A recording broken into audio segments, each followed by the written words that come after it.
ต่อจากนี้ไปเป็นการอบรมธรรมวัดเช้าเรื่องเกิดขึ้นแล้วเมืองศรีอริยะเมตไตรโดยพ่อท่านสมณโพธิรักษ์เมื่อวันที่25พฤษภาคม2544เทปชุดนี้เป็นภาษาอีสานในโครงการพัฒนาคุณภาพศักยภาพของเกษตรกรรุ่นที่1ที่หมู่บ้านราชธานีอโศกขอเชิญท่านติดตามฟังได้ณบัดนี้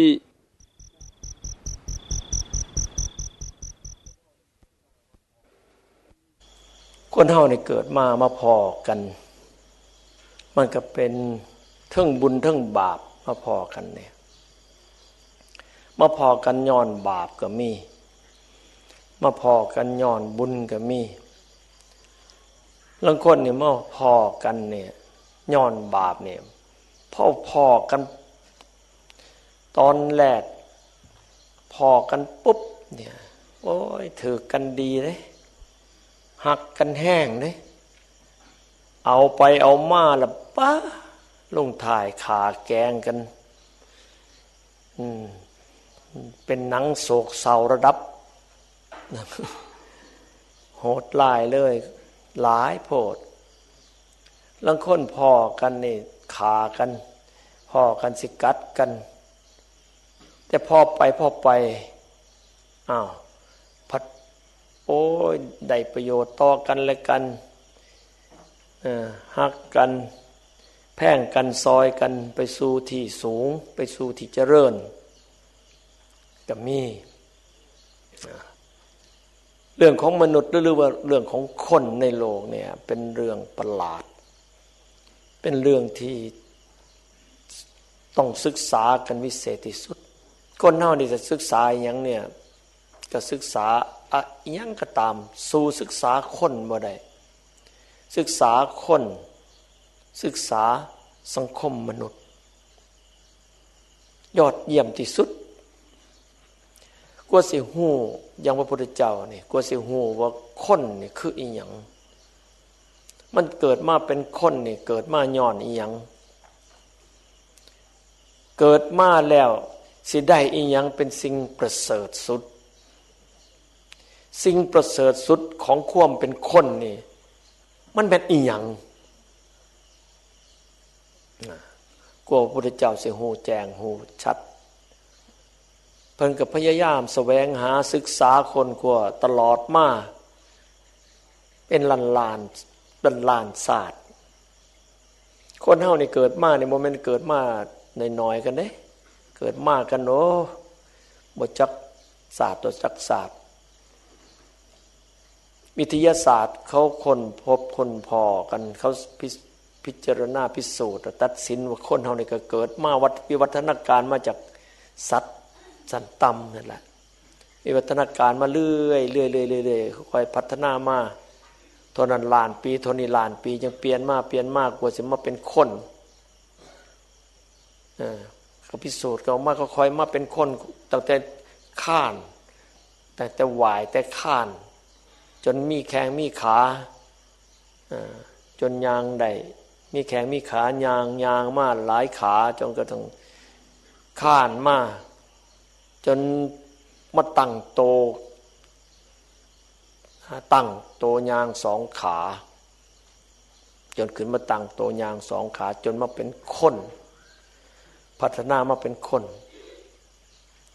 คู่มือนี่เขาก็ยังเห็นอยู่ว่าต้นตระกูลคนนี่มันอยู่ในป่า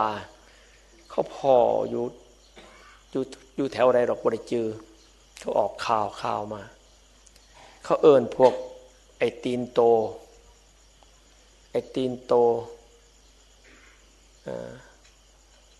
คือว่าอีหยังซื้อเขาตั้งซื้อกับพวกยันติหรืออีหยังหมู่เนี่ยเยติเยติอีหยังเนี่ยเขาเอิ้นชื่อว่าเยติยางสองขาโตใหญ่มีขนขึ้นลิงซิมเป็นซี่นี่ล่ะบ่มีหางย่อยโตใหญ่กว่าคนอีกยางบิ่มก็ห่อแต่ห้อยตีนพ่อโตคือกันแต่เวลาพ่อนี่อยู่ใกล้ๆทายหูปได้ เขา ก็ถ่ายหูปมาเห็นหูปคือกันกับกิ้งข้องคือกันกับลิงใหญ่เนี่ยใหญ่กว่าคนอีกห้อยตีนเนี่ยบอกใหญ่เขาจังเอิ้นไอ้ตีนโตเขาก็พยายามตามอยู่ตอนคู่มือนี่ว่าเนี่ยคือจะเป็นเข่าเป็นกกของพัฒนามาเป็นคนก็พัฒนากันไปกับศึกษากันไปคนพอกระดูกกระเดี่ยวของคนเป็นกระดูกเป็นฟอสซิลเป็นหินแล้วก็มีเป็นล้านๆปีพอกันบ่ถึงล้านปีตัวนั้นพันปีตัวนี้พันปีก็มีว่าซั่นคนพอกันไปก็เอาหลักฐานหมู่นั้นมาพิจารณามาศึกษาความรู้มันก็ได้แต่วัตถุศึกษาหมู่นี้ก็ได้แต่วัตถุได้แต่การพัฒนามาทางด้านวัตถุที่นี่มันมีอีกอันหนึ่งก็คือทางด้านจิตวิญญาณจิตวิญญาณนี่มันอีหยังจิตวิญญาณนี่คือพลังงานแนวหนึ่ง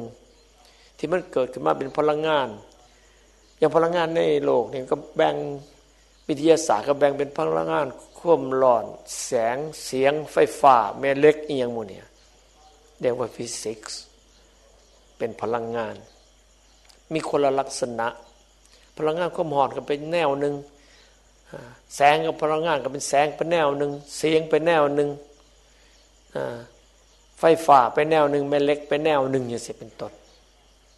แบ่งเป็นเข่าใหญ่ๆแบบใหญ่ๆก็ยังมีรายละเอียดแตกย่อยไปอีกเป็นพลังงานแนวนั้นแนวนี้ใส่อยู่ในมีอยู่ในโลกเนี่ยคนนี่ก็มีพลังงานแนวหนึ่งเขาเอ่ยว่าจิตวิญญาณมันก็เป็นพลังงานนี้มีคุณภาพระดับนั้นพระพุทธเจ้าเพิ่นคนพอแล้วว่าวิญญาณหรือว่าพลังงานในโลกนี่แบ่งออกเป็นส่วนๆที่มีลักษณะกลัวสิพัฒนาควมกันมาหาอีกระดับหนึ่งนี่มันก็ตัดเขตเอาไว้เอิ้นว่าพลังงานอุตุพีชะจิตกรรมธรรมะแบ่งเป็น5อุตุนี่เป็นพลังงาน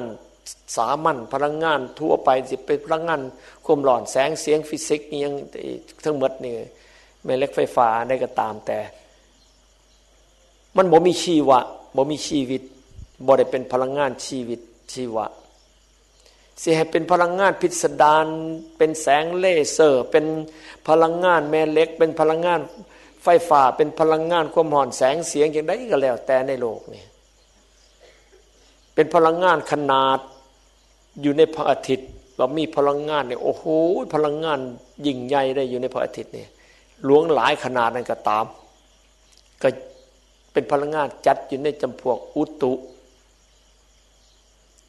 จัดอยู่ในพลังงานจำพวกอุตุมันก็อยู่กับวัตถุรูปมีพลังงานไปตามแนวของมันน่ะอันใดมันเสร็จแนวออกฤทธิ์ออกเดชไปทั้งความร้อนก็ไปทั้งความร้อนออกทั้งแสงก็ไปทั้งแสงออกทั้งเสียงก็ไปทั้งเสียงออกไปทั้งไฟฟ้าก็ทั้งไฟฟ้าทั้งแบบแม่เหล็กก็ไปทั้งยางแม่เหล็กก็สิเป็นต้นก็ไปของมันจนกว่าจะมีพลังงานพวกนี้นะพัฒนามาอีกระดับหนึ่งเป็นพลังงานที่มีชีวะมีอัตโนมัติในตัวเองดูตัวเองคล้ายตัวเองขจัดตัวเองงอกเงยน้ำตามตัวเองเป็นพลังงานพีชะพลังงานพีชะก็คือพลังงานพืชนี่แหละพืชทั้งหลายทั้งแลเนี่ยพลังงานระดับนี้มันก็เป็นโตของมันพอมาเกิดเป็นระดับชีวะของมันมันก็เป็นโตของมันขั้นบ่ได้ชีวะมันไปเป็นวัตถุรูปมันก็พุยกับปนไปเป็นดินน้ำลมไฟเป็นวัตถุรูปบ่มีพลังงานอันนั้นก็กลายไปเป็นพลังงานอื่นแทรกอยู่ก็คือพลังงานแบบอุตุจากพีชะจากพืชนี่พลังงานพัฒนาขึ้นอีกเป็นระดับหนึ่งเอิ้นว่าพลังงานจิตหรือวิญญาณจิตวิญญาณเนี่ยพลังงานอันนี้อยู่กับอีหยังบัดนี้อยู่กับสัตว์โลกบ่เป็นพืชเท่านั้นต่างกันพืชกับสัตว์นี่ต่างกันในพลังงานของสัตว์ ก็มีตั้งแต่สั้นต่ำจนหอดสั้นสูงสูงที่สุดก็คือคนเป็นพลังงานที่หมุนเวียนสืบต่อพัฒนาเป็นหันเป็นนี่เป็นจังสันจังสีเกิดดับอยู่สันในโลกและพลังงานของจิตวิญญาณนี่แหละมันมีพลังงานชีวะในระดับพืชเนี่ยมันคือกันกับมันหูอีหยังอยู่แต่มันก็บ่หูไปทั้งหมดมันคือแกมันหูอยู่ได้มันเป็นชีวิตเป็นชีวะต้นหมากรากไม้มันก็เป็นชีวะแต่มันก็บ่คือสัตว์เนี่ยบ่อยู่กับที่เคลื่อนย้ายได้เคลื่อนย้ายไปเองบ่ต้องอาศัยติดอยู่กับพื้นคือกันกับต้นไม้สัตว์เนี่ยเคลื่อนย้ายไปเองได้พลังงานมันก็มีความรู้สึกลื่นกันกับต้นไม้ไปอีกต้นไม้ก็มีพลังงานแบบนึงอะชีวะเป็นชีวะเป็นชีวิตแบบนึงคันเป็นพลังงานสัตว์ขึ้นไปเนี่ยก็เป็นชีวะชีวิตอีกแบบนึงมีความรู้สึกหลายกว่าธรรมดาคนเฮาก็ฮู้อยู่ว่าต้นหมากรากไม้เนี่ยมันคือกันก็มันมีความรู้สึกแต่บ่แม่นหรอกมันบ่มีความรู้สึกหรอกถ้าภาษาพระพุทธเจ้าเนี่ยมันมีรูปมันแมนอยู่ขันของมันเนี่ยมันมีรูปนะแต่มันบ่มีเวทนามันบ่มีความรู้สึกมันมีการจำได้สัญญามันมีการจำได้คือกันต้นไม้นี่มันจือมันจำได้ของมันหูว่านี่ธาตุอันนี้แหละของมันสิต้องเอามาใส่อันเนี้ยนะบักม่วงแนวได้มันก็ต้องจำของมันอันนี้มันเอาอันนี้มันบ่เอาอันนี้มันเชิงสิเอามันก็เอามาใส่ในตัวของมันพลังงานมันจะทำงานทำงานพลังงานอยู่ในชีวะเนี่ยความร้อนแสงเสียงแม่เหล็กไฟฟ้าอย่างก็อยู่ในนี่มันก็จะทำงานของมันอยู่ในตัวของมันเป็นอัตโนมัติหู้แสนหู้เลยบักม่วงมันก็สิเอาถาดบักม่วงหน่อยบักม่วงใหญ่บักม่วงพิมพ์เสนบักม่วงอย่างมันก็สิเอาถาดยางของมันแนวมันก็สิเอายางของมันยางบ่แม่นของมันบ่เอามันหูมันมีสัญญาแล้วมันก็มีปรุงสังขารมันมีเท่านั้นมีหูมีสัญญามีสังขารพลังงานบ่เอิ้นว่าจิตบ่เอิ้นว่าวิญญาณบ่ถึงขันธ์วิญญาณเพิ่นเอิ้นว่าเป็นสัตว์อนุปาทินกะสังขารสังขารที่บ่มีวิญญาณครองอนุปาทินกะสังขารนี่คือสัมพืชสัมต้นหมากต้นไม้พืชพันธุ์ธัญญาหารกับไตรสดซ้ำนี่มีชีวะซ้ำนี่สัตว์บัดนี้ชีวะสัตว์นี่มีพลังงานหลายกว่านั้นหูมันมีทั้งเวทนามีหูเวทนาสัญญาสังขารวิญญาณหาขันธ์ห้าครบขันธ์ห้าพืชนี่มีแต่ขันธ์สามเท่านั้นพืชนี่มีขันธ์สามแล้วคนก็ไปเดาเอาว่าพืชมันก็หูจักเจ็บหูจักปวดหูจักห้องไห้หูจักดีใจไปห้องเพลงให้มันฟังอย่างโมเนี่ยก็ว่าไปห้องเพลงมันฟังไปแสดงความหักกับมันก็โอ้ยมันก็ซื่นบานงอกเงยงอกงามเอ้าก็ว่าไปนะก็ยังพิสูจน์กันบ่ได้อีหลีอีหลอแล้วก็ว่ากันไปนะแต่เฮ็ดให้คักๆเนี่ยเห็นอยู่คักๆว่ามันมีเท่านั้นแหละมันมีสัญญากับสังขารมันมีจือได้จำได้อันนี้เป็นแสงอันนี้เป็นสีอันนั้นเป็นแดดเป็นน้ำเป็นลมอย่างมันหูมันก็เอาอันที่มันสิเอาไอ้ได้บ่เอามันก็บ่เอาพวกนี้ซื้อสัตว์ได้บ่คือคนนี่เอาทั่วทีบเลยไผมาหลอกยังเอาหมดคนนี่ซัวก็พืชนี่เอาของไปแปลกๆไปให้มันบ่เอาหรอกบักม่วงพิมพ์เสนนี่สิเอาถาดแนวบ่แม่นของมันไปให้มันจังได๋มันก็บ่เอาอย่าสิไปเว้าฮอดพืชเว้าฮอดกล้วยฮอดงัวนี่ก็เอาบักลูกชิ้นไปให้มันกินนี่มันก็บ่กินเอาไก่ย่างไปให้มันกินมันก็บ่กินมันกินพืชเท่านั้นล่ะพวกหมู่นี้มันเป็นสัตว์กินพืชมันก็ซื้อสัตว์โตของมันเองมันก็กินซ้ำพืชมันบ่กินดอกแต่เนื้อสัตว์เนื้อเส้นมันบ่กินสัตว์หมู่นี้มันก็กินแต่พืชส่วนสัตว์กินเนื้อสัตว์ก็แล้วแต่เมื่อกินเนื้อสัตว์พืชไปให้มันกินมันก็บ่กิน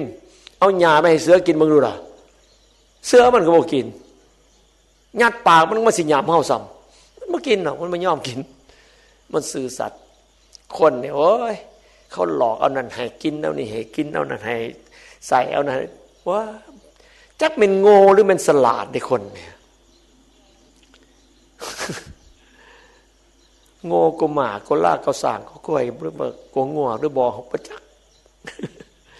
นะคนนี่แหละมีจิตมีพลังงานเอิ่นว่าจิตวิญญาณสามารถได้หูจักกรรมสัตว์เดรัจฉานบ่หูจักสัตว์เดรัจฉานนี่บ่หูจักกรรมมันบ่เจริญพลังงานในระดับสัตว์เดรัจฉานมันแยกอีกในจิตวิญญาณนี่มีพลังงานแยกอีกแยกแต่สัตว์ชั้นต่ำที่สุดตั้งแต่สัตว์เซลล์เดียวสัตว์ตัวพยาธิพวกนี้ซื้อว่าสัตว์ชั้นต่ำที่สุดเทียบเท่ากับพืชนะจังว่าเฮาขาหรือว่ากินยาถือว่ามันสิขามันตายมันบ่ฮู้เรื่องหรอกสัตว์พวกเป็นพวกนี้มันก็คือการกับพืชนั่นแหละมันเป็นเชื้อโรคแบบไรล่ะมันเป็นตัวชนิดเส้นสัตว์หน่อยแบบไรมันแบบนั้นมันก็สิกินสิใส่แบบนั้นมันบ่ฮู้จักอีหยังคือกันน่ะมันจังว่ามันอยู่ในสัตว์อยู่ในคนหยังมันก็กินมันก็เอาคือกันกับพืชอันใดมันต้องการมันก็เอาอันใดมันบ่ต้องการมันก็บ่เอานะสัตว์หมดนั้นสัตว์ต่ำบ่ฮู้เรื่องหรอกสัตว์สูงขึ้นมาหลายเซลล์จนกระทั่งสูงขึ้นมาเป็นสัตว์เดรัจฉานมีชีวิตแบบนั้นแบบนี้เป็นล้านๆอย่างมันก็มีตามภาษาของมันแต่ว่ามันบ่มีความหูในระดับสิหูจักธรรมะหูจักว่าอันนี้ดีอันนี้ชั่วอันนี้คือกรรมบ่ฮู้คนจังสิหูกรรมหูการกระทำหูกายกรรมวจีกรรมมโนกรรมคนนี่จังสิมาหูพอเป็นคนหูนี่ก็ยังแบ่งคนอีกพระพุทธเจ้าแบ่งออกเป็นระดับง่ายๆแบบเป็นสองพวกหนึ่งพวกเวไนยสัตว์สัตว์สันสูงสัตว์มุนีสอนได้อเวไนยสัตว์สัตว์มุนีสอนบ่ได้คนนี่ล่ะแบ่งเป็นสัตว์เดรัจฉานสอนบ่ได้แน่อยู่แล้วสอนได้ซ้ำนั่นล่ะ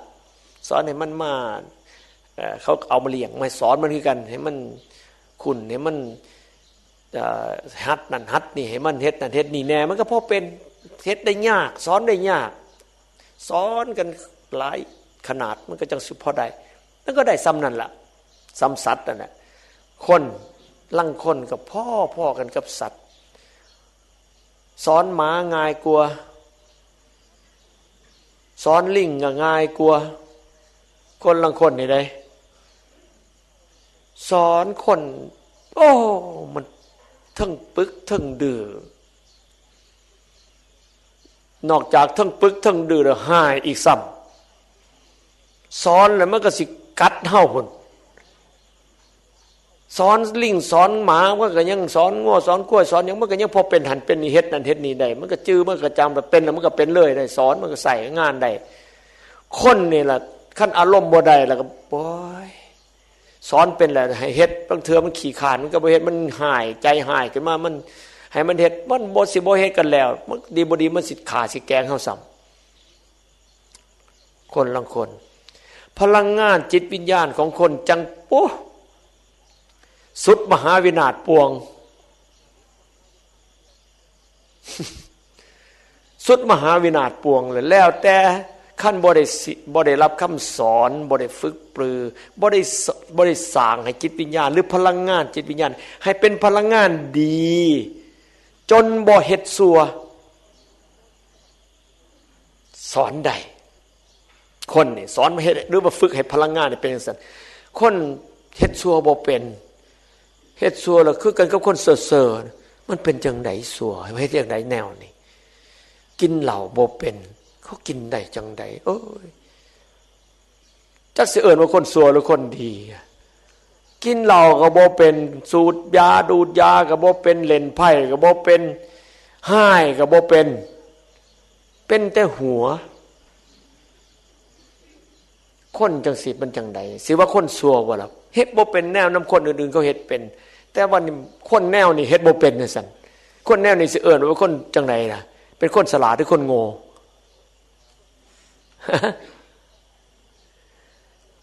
คนฝึกได้มีพลังงานนี่แหละเป็นตัวประธานมโนปุพังขมาธรรมามโนเศรษฐามโนมยามโนหรือจิตหรือวิญญาณกันอันเดียวกันแปลว่าจิตใจมโนหรือจิตใจนี่เป็นประธานสอนได้เวนยสัตว์สอนได้สอนให้เลิกให้ลืมอันแน่ที่มันสัวนี่เลิกไปเลยลืมไปเลยเฮ็ดบ่เป็นเลยถึงแม้ว่าเฮ็ดเป็นก็บ่เฮ็ดฮู้ล่ะมีปัญญามีธรรมะมีความฮู้ดีฮู้สัวฮู้กุศลธรรมะอกุศลธรรมาฮู้ว่าอันใดเป็นกุศลธรรมอันใดเป็นอกุศลธรรมฮู้คักแน่ฮู้แล้วก็จริงใจบ่เฮ็ดแล้วแนวอกุศลธรรมมาอันแนวสัวบ่เฮ็ดแต่แนวดีเฮ็ดแต่กุศลธรรมมายังกุศลให้ถึงพร้อมนะบาปสัวบ่เฮ็ดเลยแม่น้อยแม่นิดก็บ่เฮ็ดสอนได้ฝึกได้หูจักกรรมหูจักธรรมะนี่มันเกิดจากพลังงานจิตวิญญาณเกิดจากพลังงานจิตวิญญาณคนทุกคนเกิดมาได้พลังงานจิตวิญญาณแต่ลังคนเกิดมายังบ่ทันมีบารมีเป็นคนในระดับอเวนยสัตว์เป็นคนที่สอนบ่ได้อยู่ในโลกนี่เกิดมาเป็นคนนำกันสอนจังได๋ก็บ่ได้สอนบ่ฮู้เรื่องสอนบ่ฮู้เรื่องบ่ได้สอนบ่ได้ไปนำตัวเองนั่นล่ะพลังงานของตัวเองสั่นต่ำยังสั่นต่ำอยู่คนในระดับนี้เป็นความจริงบ่ได้ดัดจริตบ่ได้แกล้งบ่ได้พิธีเฮ็ดมันเป็นของมันจังซั่นมันเป็นของมันจังซั่นคนแนวนั้นก็มีฟังธรรมะบ่ฮู้เรื่องฟังบ่เข้าใจฟังบ่ออกถึงฟังออกมีระดับหนึ่งขึ้นมาฟังออกฟังหูความแต่เฮ็ดนำบ่ได้ฝึกจนตายบ่ได้นี่พวกเอาไว้ในยสัตว์ฝึกก็บ่ได้เฮ็ดซัวคือเก่าเฮ็ดคือเก่านั่นแหละเฮ็ดคือตัวเองเป็นอย่างไรก็เท่านั้นตลอดชีวิตตลอดชาติแต่เป็นภาวะปัจจัยคันมาพอได้ฟังได้ฮู้ได้เฮียนได้ฮู้ลองคิดถึงตัวเองมึงเด้ออันเว้าไปเนี่ยตัวเองสิอยู่ระดับใดอยู่ระดับฟังมันบ่ค่อยฮู้เว้ยบอกปานใดก็บ่คืออาตมาฟ้านี่เว้าธรรมะได้ในระดับหาได้นี่อุตุพีชะจิตกรรมธรรมะอาตมาเว้านี่เว้าระดับกรรมธรรมะนี่เว้าฟังไปโอ้มันหูแนวพ่อหูอันมันบ่ฮู้อันนี้บ่ฮู้เว้ยฟังให้ดีลังคนนี่ฮู้ดีแต่เฮ็ดบ่ค่อยได้หรือบ่ได้เลยฮู้ดีแต่เฮ็ดบ่ได้เลยลังคนนี่ฮู้บ่หมดฮู้บ่ค่อยดีไปแล้วแต่เฮ็ดได้ฮู้100นึงเฮ็ดได้อยู่20 30 40ลังคนฮู้บอกไป100นึงฮู้120พุ่นเก่งกว่าผู้เว้าซำไดลังคนเนี่ยโอ้ยเว้าให้ฟัง100นึงฮู้ปานนึงฮู้120แต่เฮ็ดบ่ได้พอหาลังคนมันเป็นจังซั่นมันเป็นอีหลีได้น่ะหมู่เจ้าได้ฟังสิเป็นคนแนวใดน่ะฟังเอา มันเป็นธรรมดาของคนอย่างมันเป็นธรรมดาเลยมีพลังงานแบบนั้นของคนจังว่าฝึกเอาปรับปรุงเอาคนเอาปรับปรุงได้พัฒนาได้แล้วต้องพัฒนาคนเฮาเกิดมาเป็นคนนี่ต้องพัฒนามันสิซัวสิต่ำสิโง่สิบ่ประเสริฐอยู่จังซั่นจังได๋ล่ะในคนมันต้องไปหานิพพานไปหาอรหันต์พระพุทธเจ้าตรัสรู้ล่ะคนเฮานี่สุดยอดเป็นอรหันต์น่ะสุดยอดเกิดมาเป็นคนนี่จังซั่นล่ะอย่าสิไปเขาสิเป็นจังได๋ไปอยู่ในโลกในหยังนี่เขาก็ไปญาติกันยั่วแย่งกันอย่างลาภยศสรรเสริญโลกียสุขกันนี่เต็มทีบอยู่เนี่ยคู่มือนี่โลกนี้มีพลโลกอยู่ 6,000 ล้านคนใน 6,000 ล้านคนนี่เขาก็พยายามสิมาดีได้มีศาสนาหลายศาสนาสอนให้เป็นคนดีก็มาฝึกนี่แหละฝึกให้วิญญาณมันเคยแต่ว่าเขาฝึกแต่ดีศาสนาส่วนใหญ่เนี่ยฝึกแต่ให้ดีบ่เฮียนหูความซัวหูว่าซัวแล้วเขาเลิกเลยเขาพยายามเลิกลืมทิมไกลบ่เอาซัวพยายามบ่เอากดข่มซัวบ่เรียนรู้คือศาสนาพุทธนี่เฮียนหูความซัว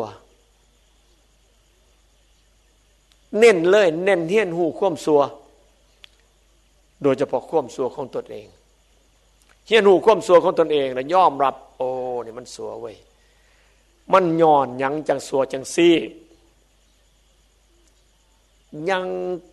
อ่านลงไปในความซัวนี่เลยพระพุทธเจ้าว่ามโนปุพังคมาธรรมามโนเศรษฐามโนมยาจิตใจนั่นแหละความซัวนี่มีใจนี่แหละเป็นโตเกิดมีใจนั่นแหละเป็นโตสำเร็จมีใจนั่นแหละเป็นโตเหตุให้มันเป็นอยู่ในใจเป็นพลังงานอยู่ในใจกิเลสตัณหาอุปาทานนี่ก็อยู่ในใจมันอยู่ในใจพิติเป็นใจพิติเป็นจิตเป็นเจ้าเขาเจ้าของจิตเลยเลยเป็นเจ้าเขาเจ้าของหัวใจมันแทรกโตอยู่กับหัวใจนั่นแหละเท็จเป็นคือกันกับเจ้าเขาเจ้าของเลยมันสิกินมันสิอยู่มันสิเอามันสิมีมันสิเป็นมันสิเฮ็ดอย่างมันเป็นเจ้าของเลยแต่เป็นซัวผ้าซัวมันบังคับตัวเองเลยขั้นมันอยู่ในใจเนี่ยมันเป็นตัวใหญ่มันเป็นตัวอำนาจมันว่ามีอินทรีย์มีพละหลายขั้นกิเลสมีอินทรีย์มีพละหลายมีเหือมีแห้งมันมีเหือมีแห้งหลายอยู่ในใจเฮาเนี่ยมันเป็นเจ้าเขาเจ้าของใจมีเหือมีแห้งหลายมันก็บังคับเฮาสู้มันบ่ได้ดอกเคยมาคู่คนนั่นแหละเพราะผีเขาล่ะมันผีนะจิตวิญญาณนี่คือวิญญาณผีจิตผีวิญญาณผีมันว่าผีคนไทยหูกันดีมันว่าผีนั่นแหละมันอยู่ในโตเฮ้าเนี่ยผีอยู่ทั้งนอกนั้นไม่มีหรอกไปย่านผีหลอกกันว่าคนตายแล้วเราเป็นผีคนตายนี่มาหาไผบ่ได้มีแต่ของหลอกอธิพ่อนะพ่อของหลอกมันว่าผีหลอกมันบ่แม่นผีอีหลีแม่นบ่ล่ะผีหลอกพ่อโอ้ยพ่อผีหลอกบ่เห็นพ่อว่าโอ้ยพ่อผีอีหลีบ่เคยว่าจักเทื่อมีแต่พ่อผีหลอกของหลอกบ่แม่นของอีหลี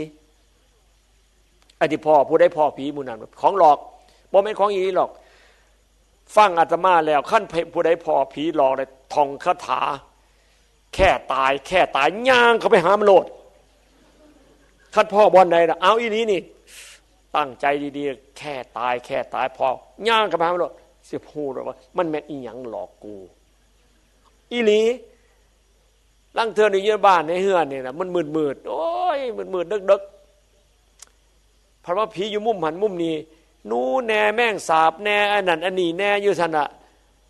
หรือว่านั่นอันนั้นไอ้ผาหุ่มอันนั้นไว้ของก่อนนั้นขอรอคีรีแค่แล้วเป็นผีหมดล่องเบิงพิสูจน์เบิงคืออาตมาว่าเนี่ยขั้นว่าอันใดมันสิเป็นอันนี้มันมาหลอกก็สั่นเห็นเป็นหูก็ตามเห็นมันดินก็ตามตั้งใจแค่ตายย่างใส่เขามันโลดกัดใจย่างใส่ไปโลดสิของพ่อความจริงว่ามันเป็นอีหยังแน่มันบ่มีของจริงนะมันมีแต่ผีหลอกขั้นผู้ใดเห็นของจริงดีๆเข้าไปโอ้ยเป็นผีอีดีว่าซั่นได้นะจับมันโลดม่วนมาให้ได้อาตมาตอนนี้ขึ้นราคาละซื้อโตละ10 ล้านคันจับมาได้เอามาโลดม่วนมาจับมาสิมัดใส่โซมัดเสือกยังมาได้หรือว่าสิมีมนต์คาถาในจับได้เขามีหมอผีจับใส่หมอมันว่าจับใส่หมอใส่ไหยังมาเอามาเลยมาขายอาตมามันสิเป็นโตจังไหนอาตมาซื้อเลยโตละ10 ล้านบ่ขาดทุนหรอกนะอาตมาซื้อ10 ล้านเนี่ยบ่ขาดทุนเลยไปเปิดเลยเนี่ยงานได้ก็ได้ไปเปิดทั่วประเทศอ้าวผีหลี10 บาทผู้ใดบ่เคยเห็นมาเขาเบิ่ง10 บาทโอ้ยเก็บเงินบ่ต้องไปจังหวัดกัน10 ล้านได้แล้วคืนอีหลีไผมันก็สิเบิ่ง10 บาทเท่านั้นบ่ต้องคิดแพง10 ล้านเดียวก็คืนอีหลีจับมาโลดผู้ใดพออย่าว่าเอาไว้ผีน่ะคือจิตวิญญาณพลังงานจิตวิญญาณที่มันไฟต่ำที่มันผ้าต่ำกิเลสตัณหาอุปาทานนั่นเองอยู่ในโตของเฮานี่ล่ะนั่งอยู่มื้อนี่น่ะผีทั้งนั้นน่ะเนี่ย มันมีวิญญาณสัวมันมีกิเลสอยู่กิเลสนี่คือผีทั้งนั้นมันผ้าสัวมันผ้าตกต่ำผ้าไปหาหมอละหกนั่นน่ะผีก็อยู่หมอละหกภาษาบาลีเพิ่นเอิ้นว่าอปายะหรืออบายผู้ใดเฮียนมาเฮียนบวชเฮียนมาก็คือสิบ่บวชเฮียนก็พอฮู้บ่ได้บวชทั้งคนก็ศึกษาธรรมะก็สิพอฮู้อบาย อปายะเนี่ยนั่นละหกแปลว่าหมอละหกผีอยู่หันละอยู่หมอละหกหันละอยู่ไสเลยหมอละหกก็อยู่ในโตเฮานี่ละมันเป็นผีแนวใดขึ้นมานั่นละเป็นผีหวานก็มีเป็นผีหายแขวเน่าลิ้นเน่าเลือดฟดก็มีผีคูแนวโลดผีเปรตเพิ่นแบ่งเป็นสี่ผีเปรตผีนิรยะปิตวิสัยเดรัจฉานนี่ก็ผีสัตว์เดรัจฉานนี่ก็ผีแล้วก็อสุรกายเพิ่นก็แบ่งไว้เท่านั้นน่ะแบ่งไว้ใหญ่ๆนะแบ่งไว้หัวข้อใหญ่ๆลักษณะใหญ่ๆสรุปแล้วก็ลีลาของมันนะสัตว์นรกก็เป็นพวกที่ห่อนห้นมันพอเวลาผีสัตว์นรกขึ้นมันเป็นเวลาได้มันพักมันนอนอยู่ในโตเฮานี่ล่ะอยู่ในหันล่ะเนี่ยผู้ใดยังบ่ทันเป็นพระอรหันต์เนี่ยมีอยู่คู่คนอยู่ในหันล่ะหมดทั้งผีหมอละหกทั้งผีนิรยะผีปิตวิสัยเปรตผีเปรตผีเพศบ้านเฮาเอิ้นผีเพศเนี่ยผีเพศผีเดรัจฉานเดรัจฉานนี่มันโง่มันขวงความดีเพิ่นอธิบายเป็นวิญญาณที่ขวงความดีเป็นวิญญาณโง่เดรัจฉานวิญญาณอสุรกายนี่วิญญาณขี้ยานฮู้ว่าดีแต่บ่กล้าเฮ็ดนั่นละวิญญาณอสุรกายฮู้ว่าดีแต่บ่กล้าให้ซัวน่ะมันครอบงำให้ซัวน่ะมันกินโตแต่ตัวเองก็เป็นอสุรกายโอ้ยเป็นซัวสั่งสมความซัวอยู่นั่นละมันตกต่ำก็ต่ำมันอยู่สั่นบ่ยอมขึ้นนั่นน่ะอสุรกายฮู้ได้น่ะฮู้แหละบ่โง่แหละบ่เป็นเดรัจฉานน่ะฮู้แล้วฮู้ว่าอันนี้ดีฮู้ว่าอันนี้ซัวแต่บ่มีความกล้าอสุระนี่แปลว่าบ่กล้าใจบ่กล้าใจบ่ทันถึงใจบ่ได้ฝึกฝนใจบ่สู้มาฝึกฝนมาฮู้ก่อนเฮียนก่อนเรียกว่าปริยัติเฮียนก่อนฮู้ก่อนฮู้แล้วก็จังค่อยๆฝึกไปก็สิมีกำลังเลิกอันแนวพลังงานบ่ดีฝึกเป็นพลังงานที่ดีสร้างขึ้นสิเป็นกำลังเป็นอินทรีย์เป็นพละเป็นกำลังเนี่ยเป็นกำลังในตัวเองขึ้นมาเรื่อยๆปรับปรุงได้นี่เป็นรากฐานของการศึกษาเป็นรากฐานของการพัฒนาชีวิตเกิดมาเป็นมนุษย์พัฒนาอันนี้ละวิเศษที่สุดเกิดมาเป็นพระพุทธเจ้าเพิ่นพ่อเพิ่นคนพบความจริงหมู่นี้เอามาเว้าไว้เอามาสอนไว้อาตมาก็เฮียนตามมาหลายศาสตร์คือกันน่ะแต่อย่าถามหาในศาสตร์ก่อนๆบ่เราบ่พูดบ่เว้าเฮียนมาจนมาฮอดศาสตร์นี่ก็โอ้โหจังว่าศาสตร์นี่อาตมาเว้าไปแล้วเมื่อวานอาตมาเกิดมาศาสตร์นี่บ่ได้ไปศึกษาธรรมะธรรมโมกับผู้ใดหรอกเอาของเก่านั่นล่ะมาสอนมานำพาเพราะว่าเกิดมาศาสตร์นี่มีภาระที่ต้องทำศาสนาเนี่ยของพระพุทธเจ้าเนี่ยบ่ได้ไปเฮ็ดเองหรอกศาสนานี่เป็นของพระพุทธเจ้าเฮ็ดมาก่อนสร้างไว้ก่อนอาตมานี่เป็นลูกเป็นฐานะลูกเป็นฐานะลูกศิษย์หรือลูกแท้ๆลูกด้วยเลือดด้วยวิญญาณเป็นลูกก็มาเกิดศาสตร์นี่มาเกิดปางนี่ก็สิมาซอยต่อให้ศาสนาพระพุทธเจ้านี่ต่อไปให้คุ้ม 5,000 ปีตอนนี้มันเสื่อมหลายแล้วศาสนาพุทธผิดเพี้ยนก็เอามาเริ่มต้นอาตมาก็มาเฮ็ดงานนี่รับหน้าที่พ่อหูโตอาตมาก็สิหูโตก็อายุ36กองจะออกมาบวชไปอยู่ทั้งโลกเขาก็โอ้ยเขาเมาไปก็ไปกับเขาตัวถีบทั่วแดนไปต่อบาปต่อเวรอยู่พอสมควรไปต่อวิบากเก่าแน่ไปหาเรื่องหาราวเป็นวิบากพ่อ36จังออกมาบวชจะออกมาเฮ็ดงานศาสนาแท้ๆก็เฮ็ดมาได้จนฮอดมื้อนี้ก็เฮ็ดมาได้30กว่าปีแล้ว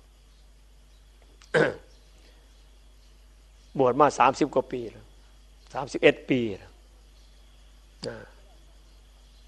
มันก็ได้ซ้ำนี่ก็ดีขึ้นนี่แหละศาสนาพุทธเป็นศาสนาจังไดศาสนาพุทธเป็นศาสนาสังคม เป็นศาสนาที่เฮ็ดให้สังคมนี่อยู่เย็นเป็นสุขเป็นศาสนาบ่แม่นศาสนาไปอยู่ป่าอยู่เขาอยู่ธรรมบ่เป็นศาสนาที่ว่าบวชแล้วก็ไปอยู่ป่าแล้วก็ไปนั่งสมาธิแล้วก็ไปบรรลุธรรมอยู่ในป่าแล้วก็อยู่ในป่าน่ะตายถิ่มในป่าน่ะตายถิ่มในป่าหลายเลยถูกสัตว์ถูกเสือสิงกินตายแน่กัดตายแน่ตกเหวตกภูเขาตายแน่หลายโพดคนหมู่นั้นไปปฏิบัติอยู่ในป่าอันบ่แม่นแนวพระพุทธเจ้านี่บ่แม่นศาสนาป่าศาสนาเมืองพระพุทธเจ้านี่เป็นคนเมืองศาสนาเมืองสอนคนให้อยู่นำกันให้เป็นสังคมให้เป็นหมู่กลุ่มหูจักกายกรรมวจีกรรมมโนกรรมหูจักการทำงานอาชีพเกื้อกูลกันแบ่งแจกกันอยู่กันอย่างสามัคคีเป็นคนที่หลายโพดเพิ่นสอนเอาไว้บ่จักสูตรตัวจักสูตรสอนเอาไว้บอกให้เป็นคนจังซี่เป็นคนแนวนี้เป็นคนมีลักษณะนี้อยู่จังซี่เฮ็ดจังซี่มันจะสิเป็นคนประเสริฐเป็นคนดีมีคุณค่ามีประโยชน์มีวิบากเป็นกุศลของตนเองศาสนาอื่นๆพาคนเฮ็ดดีศาสนาพุทธก็พาคนเฮ็ดดีแต่ว่าไปเน้นซัวเน้นต้นเหตุของซัวถอนรากถอนโคนของความซัวก็คือกิเลสตัณหาอุปาทานเนี่ยเห็นว่าไอ้กิเลสเนี่ยมันพาคนซัวก็เบิ่งตัวเองนะตัวเองเนี่ยจักสิมันพาซัวมันพาทุกข์มันพาหายพาแห้งอีหยังมันเป็นเหตุสมุทัยอริยสัจอีหยังมันเป็นเหตุหามันอยู่ในเนี่ยอยู่ในตัวเองนี่ล่ะคู่คนเลยในจิตใจในจิตวิญญาณของเราเนี่ยมีคู่คนสอนให้อ่านนี่ตอนนี้กำลังตาเห็นหูได้ยินเสียง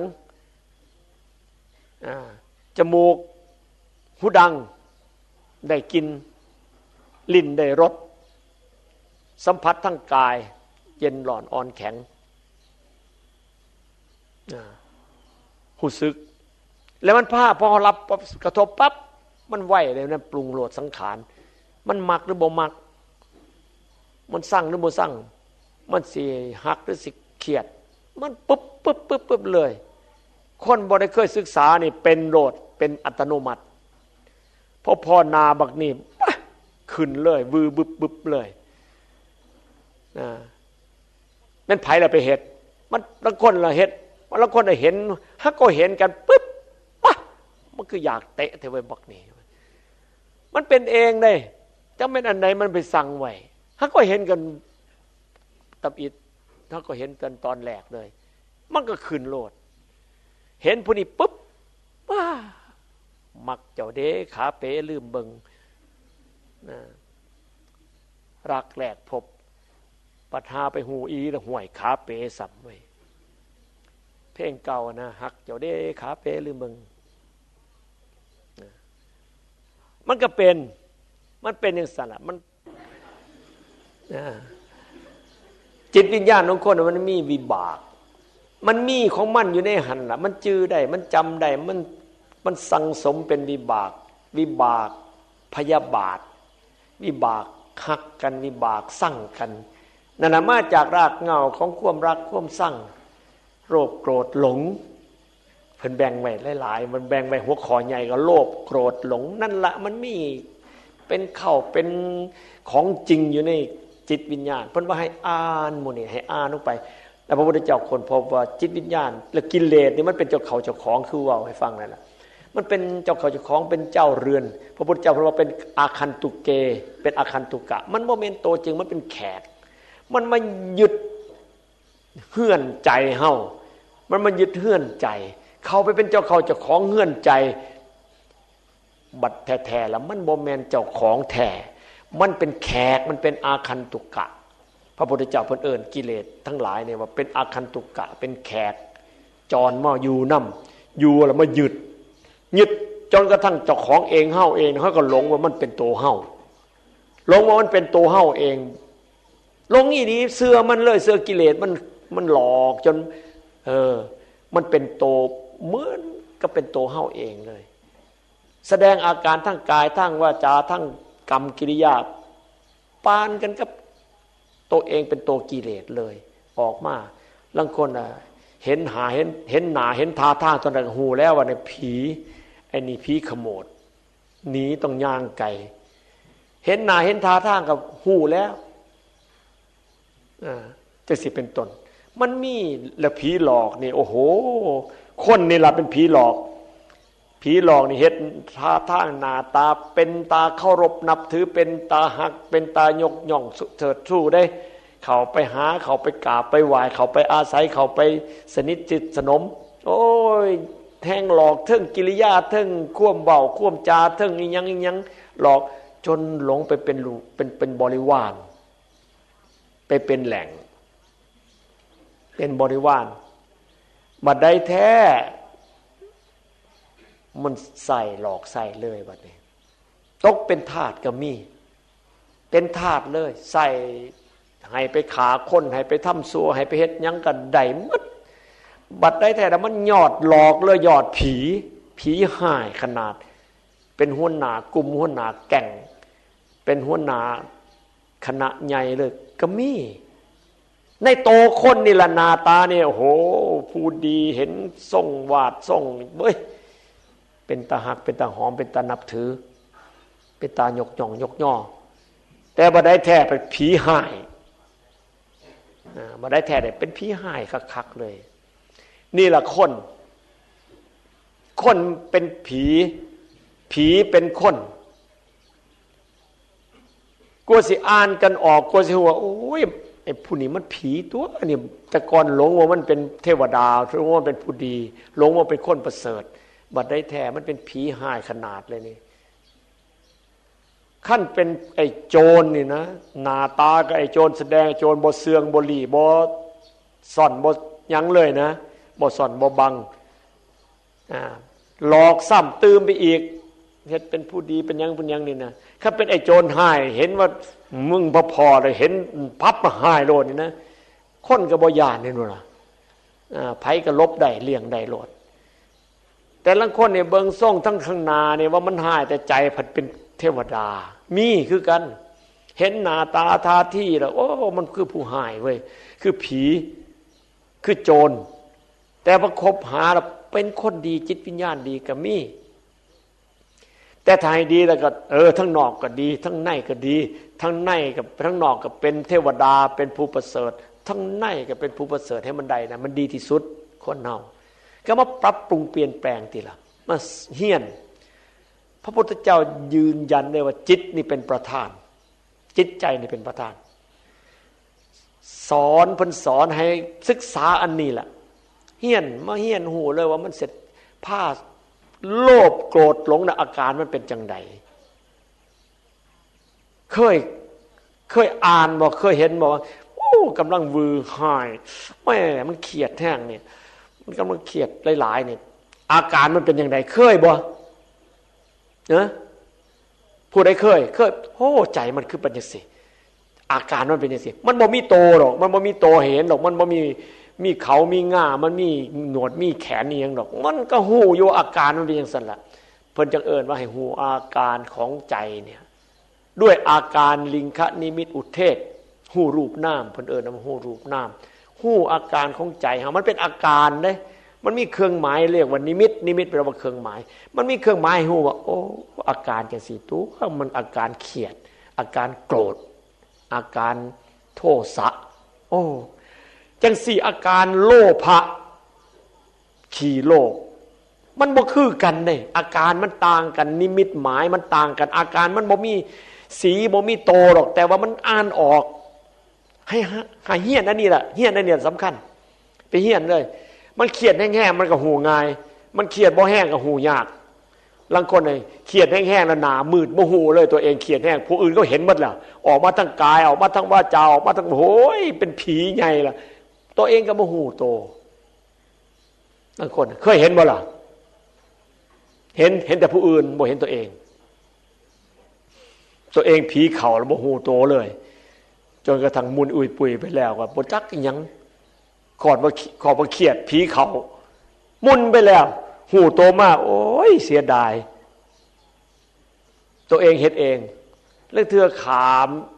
ลูกขาเมียขาผัวขาผู้นั้นผู้นี้เข้าไปก็ได้ มันหายปานนั้นคนคันธรรมดาดีๆเนี่ยมันบ่ได้บ่เฮ็ดหรอกบ่เฮ็ดซัวเฮ็ดเลวหยังหรอกแต่คันบ่เฮียนหูอันนี้ล่ะความจริงคันบ่เฮียนแล้วก็ล้างมันฆ่ามันให้ตายฆ่ากิเลสให้ตายบ่ฟื้นเลยได้นั่นล่ะ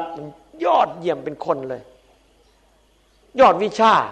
พระพุทธเจ้าอยู่สมัยพระพุทธเจ้านี่ไปเฮียนตักกศิลา18วิชาเฮียนมาจบครูวิชาเลยในสมัยนั้นแน่มี18วิชา18คณะแค่เป็นสมัยนี้ก็มหาวิทยาลัยนี่มีคณะนั้นคณะนี้เพราะเฮียนหมดจบหมดครูวิชาเลยจบปริญญามาครูวิชาแต่มาพอตัดสรู้แล้วเลิกหมดครูวิชาบ่เอา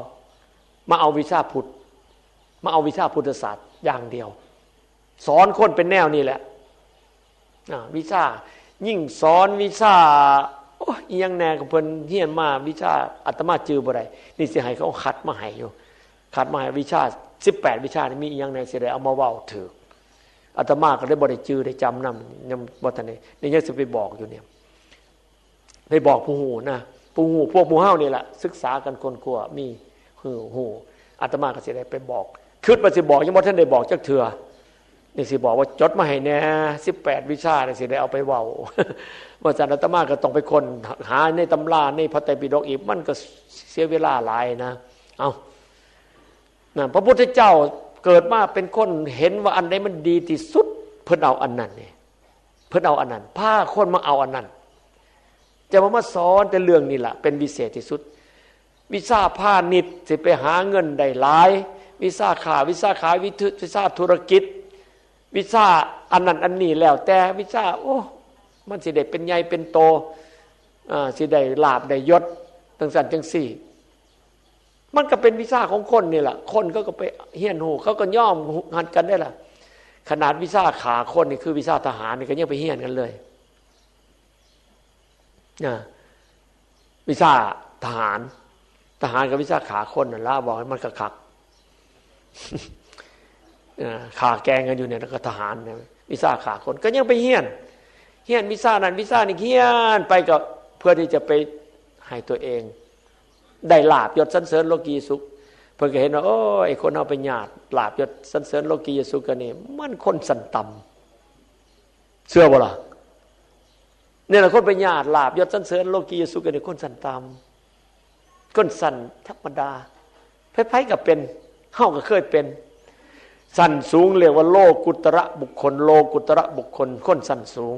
คนระดับนี่แหละเป็นคนที่จิตวิญญาณฮู้แล้วว่าโอ้กิเลสมันพาเป็นมันไปหลงเรียกว่าโมหะโลภโกรธหลงโลภะโทสะโมหะมันไปหลงอีหลีหลงว่ามันดีแท้ๆมาเฮียนแล้วก็มาเลิกล่างล่องเบิ่งค่อยๆเลิกออกละออกมาเป็นคนบ่ต้องมีลาภบ่ต้องมียศมันมีลาภโดยธรรมนี่เรียกว่าลาภธรรมิกาลาภโดยธรรมเฮาสร้างขึ้นมามันก็เป็นลาภแล้วนี่เฮาลงมือปลูกผักปลูกพืชมันเกิดขึ้นมาถ้าเป็นที่ดินกับของเฮาปลูกเองเฮาก็มีสิทธิ์เป็นเจ้าของแม่นบ่ล่ะนั่นล่ะมันก็เป็นลาภเฮาเฮ็ดขึ้นมาโดยเหือโดยแห้งโดยความหูของเฮามันก็เป็นของเฮาในลาภอันเรียกว่าลาภธรรมิกาลาภชั้นที่หนึ่งของเฮาแท้ๆเลยผู้ใดสิมาโกงมาจะทุจริตเอามันก็บ่ได้มันของเฮาคักๆอันนี้แหละเป็นของเฮาบ่มีบาปเฮาสิใส่สิกินเฮาสิให้ผู้ใดก็เป็นสิทธิ์เฮาสิทานผู้ใดเฮาก็เป็นสิทธิ์ของเฮาให้ผู้ใดก็เป็นสิทธิ์ของเฮาเฮ็ดได้อันนี้เป็นลาภโดยธรรมลาภธรรมิกาคนเฮาก็มีลาภจังว่าคนเฮาสิบ่มีได้คันคนขี้ข้านขี้เกียจบ่เฮ็ดบ่หยังก็ไปหาแยกนำผู้อื่นญาติของผู้อื่นสิกินสิใส่ก็เอาแต่ของผู้อื่นมันก็เป็นบาปเป็นหนี้นะโอ้นี่มาแล้วโอ้โหสูตร10สัตวศาสตร์18วิชามาเขาเฮียนกันอาตมาบ่ได้จดอาตมาในบนคนบ่เคยเฮียนเอาแต่ของเก่ามาใส่อันใดจื้อได้ก็ออกมาอันใดจื้อบ่ได้ก็บ่ได้เฮียนอันใดมาฟื้นพอฟื้นเดี๋ยวก็จื้อได้ง่ายมันก็เคยเฮียนมาแต่ไหนมันลืมหมู่เนี่ยอาตมาเป็นลูกพระพุทธเจ้าจังว่าเฮียนมาหลายศาสตร์แล้วมันก็ลืมคอยมาฟื้นอาตมาเนี่ยเป็นคนบ่ค่อยอ่านพระไตรปิฎกก็บ่ค่อยอ่านผู้นั้นผู้นี้เขาอ่านเอามาให้ก็ดี เอาละได้18วิชามาแต่ว่าบ่ต้องไปเว้าหรอกอ่านให้ฟังน้อยหนึ่งวิชาคณิตศาสตร์วิศวกรรมศาสตร์กฎหมายสังคมศาสตร์ดาราศาสตร์ดุริยางค์ศาสตร์แพทยศาสตร์พละศึกษาโบราณคดีวิชาศาสนศาสตร์พยากรณ์ศาสตร์มายากลศาสตร์วิทยาศาสตร์เกษตรศาสตร์ยุทธศาสตร์ภาษาศาสตร์นี่18วิชาพระพุทธเจ้าเฮียนจบหมดเจ้าล่ะท่านเพิ่นก็มามันก็เป็นน่ะเฮียนแล้วฮู้แล้วก็ฮู้ก็เอามาสอนพอสมควรสอนพ่อให้เข้าใจให้ไปทำอาชีพอันไหนที่บ่เข้าท่าเลยเนี่ยบ่เอาเลยวิชายุทธศาสตร์วิชายิ่งสอนนี่นี่ว่ามีวิชายุทธศาสตร์เพิ่นบ่เอาเลยทิมจังสิเป็นต้นมายาศาสตร์จังสิก็บ่เอาให้เฮียนมาแล้วก็บ่เอามาใส่อันไหนพอใส่ได้ก็เอามาใส่คณิตศาสตร์วิศวกรรมศาสตร์กฎหมายมาสอนมาบอกเอาไปเฮ็ดอาชีพเพราะว่าคนเฮาจะต้องมีอาชีพมีงานมีการอันไหนพอเป็นประโยชน์ก็เอามาสอนอันไหนบ่เป็นประโยชน์เลิกเลยทิมถึงจะสังกตามพระพุทธเจ้าก็บอกเอาวิชา18วิชานี่ไปเหตุงานขึ้นมาไปเป็นอาชีพไปเป็นการงาน แล้วก็ไปล่าเอาลาภยศสรรเสริญก็บอกเอาเฮ็ดก็เฮ็ดซอยเฮ็ดก็ซอยสอนก็สอนให้ผู้นั้นผู้นี้ไปเฮ็ดแล้วก็สิเลี้ยงตนโดยสัมมาอาชีพสุจริตก็เฮ็ดไปเพราะอาศัยคนเน่าคันหูความจริงละเอียดแล้วเนี่ยขันหูความจริงถึงความเป็นคนแบบนี้โดยเฉพาะมาเฮียนวิชาพุทธศาสตร์มาล้างกิเลสนี่แหละสำคัญที่สุดเลยขั้นล้างกิเลสแล้วก็เฮียนไปนำศาสนาพระพุทธเจ้าเนี่ยบอกแล้วบ่ได้ออกศาสนาออกป่าอยู่ในเมืองนี่แหละอยู่กับผู้กับคนนี่แหละตั้งศีลในตนเองได้ก็ปฏิบัติไปตามลำดับศีลในเทศได้เท่านี้แหละเทศได้2ข้อ5ข้อศีลสันต่ำขนาดต่ำมาตรฐานที่สุดก็5ข้อมาเบิ่งตนเองว่าเฮามีศีล5บริสุทธิ์ที่ยังมันยังคิดศีลข้อนึงนั้นมันหายโทสะมูลมันสิเอาแต่เครียดแต่โกรธมันสิเอาแต่ฆ่าผู้ฆ่าคนฆ่าสัตว์หายที่สุดก็ฆ่าสัตว์เฮามาตั้งใจว่าสิบ่ฆ่าแม้แต่สัตว์เล็กสัตว์น้อยมันชนะนี่นะสัตว์เล็กสัตว์น้อยเนี่ยมันจะได้มันก็แพ้เฮาบ่ต้องหูจักเขาก็ชีวิตเฮาก็ชีวิตเอาสิไปฆ่าไปแกล้งเขาอยู่ได้บ่มีชีวิตบ่ต้องฆ่าไผเลยนี่สิอยู่ได้บ่บ่ต้องไปเครียดไปแค้นบ่ต้องไปโกรธไปเครื่องหัดหูจักชีวิตคือชีวิตอย่าไปสร้างมันเป็นวิบากฆ่าชีวิตเขาก็เป็นวิบากซอยชีวิตเขามันก็เป็นวิบากกุศลสัมจังสิเป็นต้นศีลข้อ2นี่มันก็ขี้โลภเอาของผู้อื่นจังว่าลักขโมยโลภอยากได้จนบ่แม่นของตัวเองก็ไปเอาของเขาเรียกว่าอทินนาทานเลิกบ่เอาของเขาบ่เอาอย่าว่าแต่เป็นลักขโมยเลยเอาเปรียบเขาก็บ่ต้องเอาจังสิเป็นต้นอย่าแต่ว่าแต่เอาเปรียบเขาเลยให้เขาให้ได้อย่าโลภเมตตาซอยเหลือเกื้อกูลให้ผู้อื่นได้ให้มันถึงปานนั้นคนนะศีลข้อ1นี่เมตตาศีลข้อ2นี่มีใจเป็นท่านนะศีลข้อ1นี่เมตตาบ่ไปหายไปแห้งกับไผมีแต่สิเห็นทุกข์ของผู้อื่น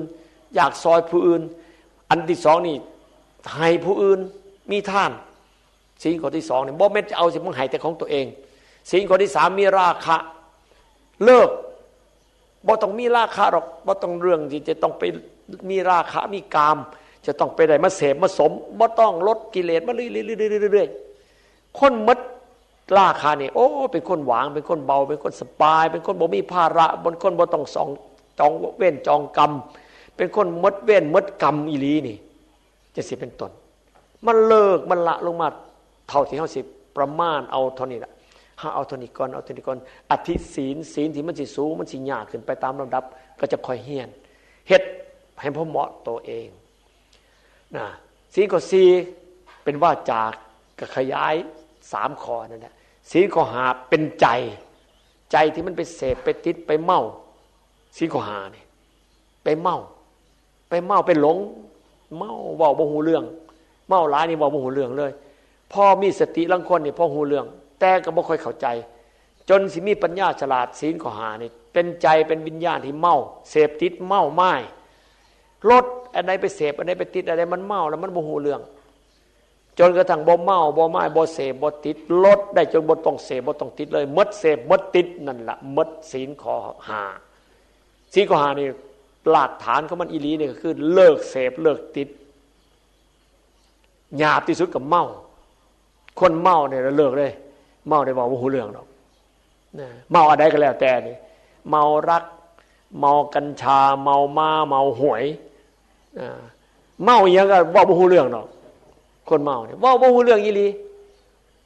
ต้องมาตั้งสติต้องมาเลิกมาละจนกว่าสิหายเมาจังจะค่อยลดได้บัดนี้มันล้างเมาแล้วจังมาล้างกิเลสบัดนี้หายเมาซะก่อนนี่บอกให้ฟังง่ายๆเป็นภาษาง่ายๆสรุปแล้วคนเฮาเกิดมาเนี่ยล่องมาเกิดมาเป็นคนมาพ่อพุทธศาสนาเนี่ยเป็นคนมีบุญได้พระพุทธเจ้าเพิ่นบอกว่า1คนเราเกิดมามีบุญอันใหญ่ยิ่ง4อย่าง1เกิดมาเป็นคนได้เป็นบุญได้2เป็นคนแล้วก็บ่ตายแต่เกิดบ่ตายแต่อายุน้อยๆมันยังใหญ่โตมานี่โอ้อายุ20อายุ30 60มันก็เป็นบุญแต่ว่าก็ยังบ่บุญหลายซ้ำบ่ตายไวเท่านั้น1เกิดมาเป็นคนได้แทนที่จะไปเกิดเป็นสัตว์นะมาเกิดเป็นคนได้นี่บุญละ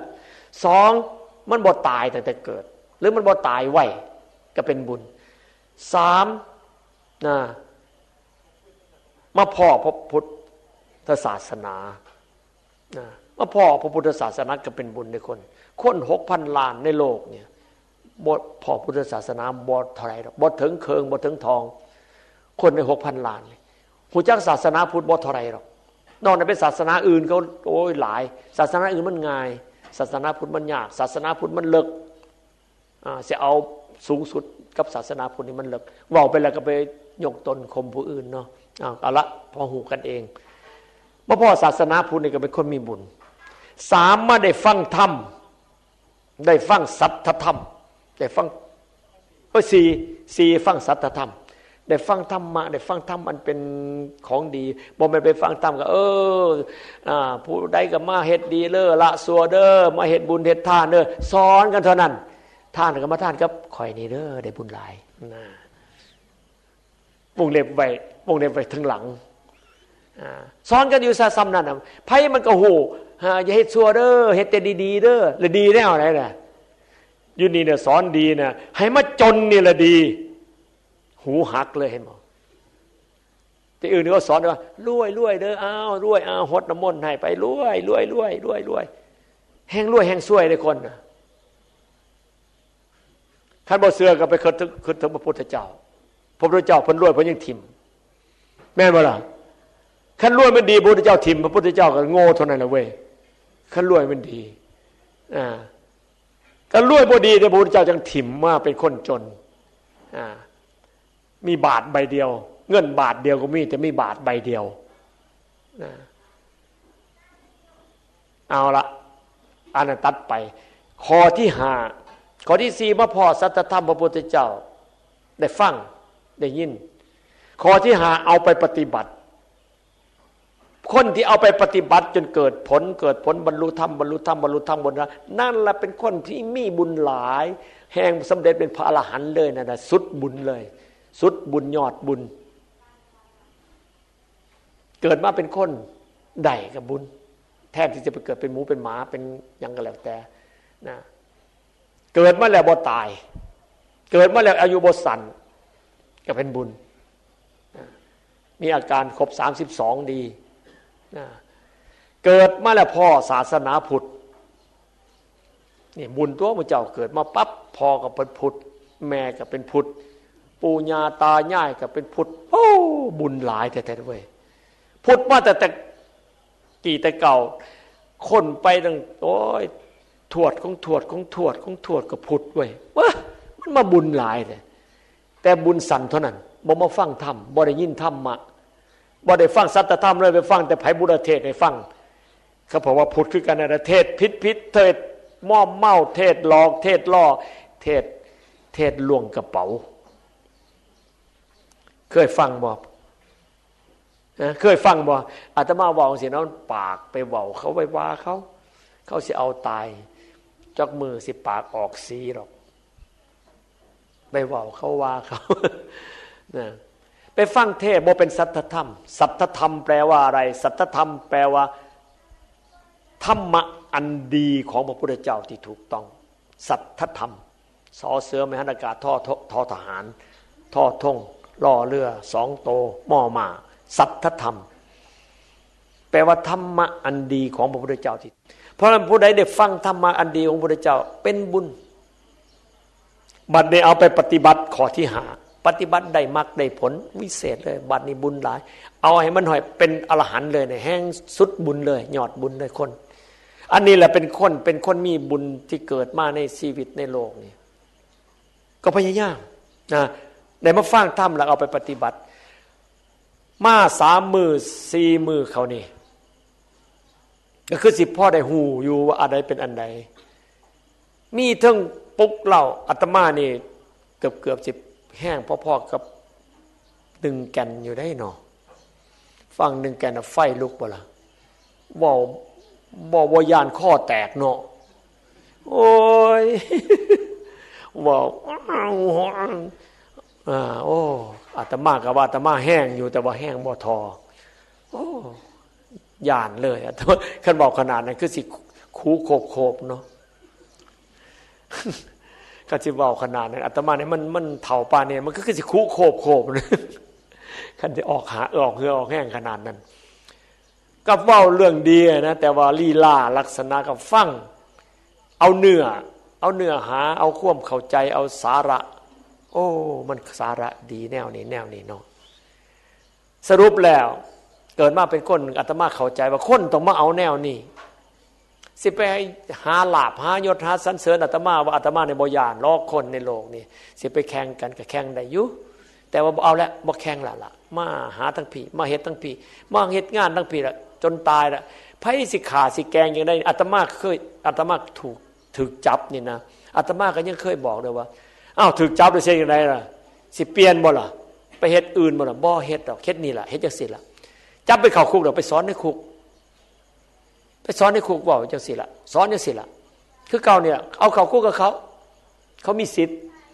เข้าคุกคันเป็นเข้าคุกก็ไปสอนในคุกสอนจังซี่ล่ะคันไปจับในคุกสิเข้าคุกต่อไปอีกเขาสอนแนวนี้ล่ะออกมาจากคุกก็มาสอนแนวนี้ล่ะขอยืนยันเอาจนตายพุ่นล่ะสอนแนวนี้ล่ะยืนยันอาตมาบ่เปลี่ยนเพราะอันนี้มันดีที่สุดแล้วให้คนมาเป็นจังซี่ล่ะให้คนมาหมดทุกข์หมดยากให้คนมาลดกิเลสเป็นประโยชน์นำตนเองนะนำเป็นประโยชน์ต่อสังคมนำเพราะว่าศาสนาพุทธเป็นศาสนาสังคมปฏิบัติในนี่อาตมาเว้าถึงหลักสูตรใหญ่บ่ได้หลักสูตรของพระพุทธเจ้าเนี่ยโพธิปักขิยธรรมนี่ปฏิบัติอยู่ในนี้หรือว่ามรรคองค์8เนี่ยปฏิบัติอยู่ในนี้นี่แหละปฏิบัติอยู่น้ำหมู่น้ำฝูงนี่แหละมีศีลสมาธิปัญญาวิมุตติอยู่ในนี้แหละหลุดพ้นกับหลุดพ้นอยู่ในนี้แหละบ่ต้องไปปาไปเขาไปทำหรอกไปแล้วก็ลืมบ่ค่อยหูเรื่องบ่ค่อยได้ฝึกวจีกรรมแนวคิดเรียกว่าสังกัปปะการดำรินึกคิดสังกัปปะก็ได้ฝึกสิคิดจังได๋ล่ะคิดไปในทางที่ดีคิดไปในทางเป็นกิเลสตัณหาเลิกกามวิตกพยาบาทวิตกวิหิงสาวิตกดำริมาเป็นกามลดหูละลดเอาซ้ำใดก็แล้วแต่สิตั้งศีลตัวเองตั้งศีลซ้ำหาก็เอามันมีกามซ้ำสิผัวเดียวเมียเดียวก็เอาซ้ำนี่ก่อนสิเป็นต้นนะพยายามปฏิบัติให้หูนะสังกัปปะอันเป็นมิจฉา3 1เป็นกามวิตก2พยาบาทวิตก3วิหิงสาวิตกมันเป็นแนวใดก็ศึกษาโอ้อาการเนี่ยสิมันเป็นกามตัวลดพยายามหูว่าสิลดวิปัสสนาจังใดจังสิลดมันสมถะจังใดจังสิลดมันก็พยายามมาศึกษาลดให้ได้ลดกามลดพยาบาทก็คือโลภโกรธหลงนั่นแหละลดวิหิงสาลดไปเบียดเบียนผู้อื่นเบียดเบียนตัวเองลดโอ้อาการเนี่ยสิกิเลสแบบนี้มันพามาเบียดเบียนตัวนี่เบียดเบียนตัวเองแน่เบียดเบียนตัวเองน้อยเดียวก็ตามเบียดเบียนผู้อื่นหลายเบียดเบียนตัวเองก็หลายเบียดเบียนผู้อื่นก็หลายเบียดเบียนผู้อื่นน้อยแต่เบียดเบียนตัวเองหลายก็ให้มันหู้แล้วลดอีหลีมหาวิธีมี2เท่านั้นสมถะวิธีกับวิปัสสนาวิธีลดกิเลสเนี่ย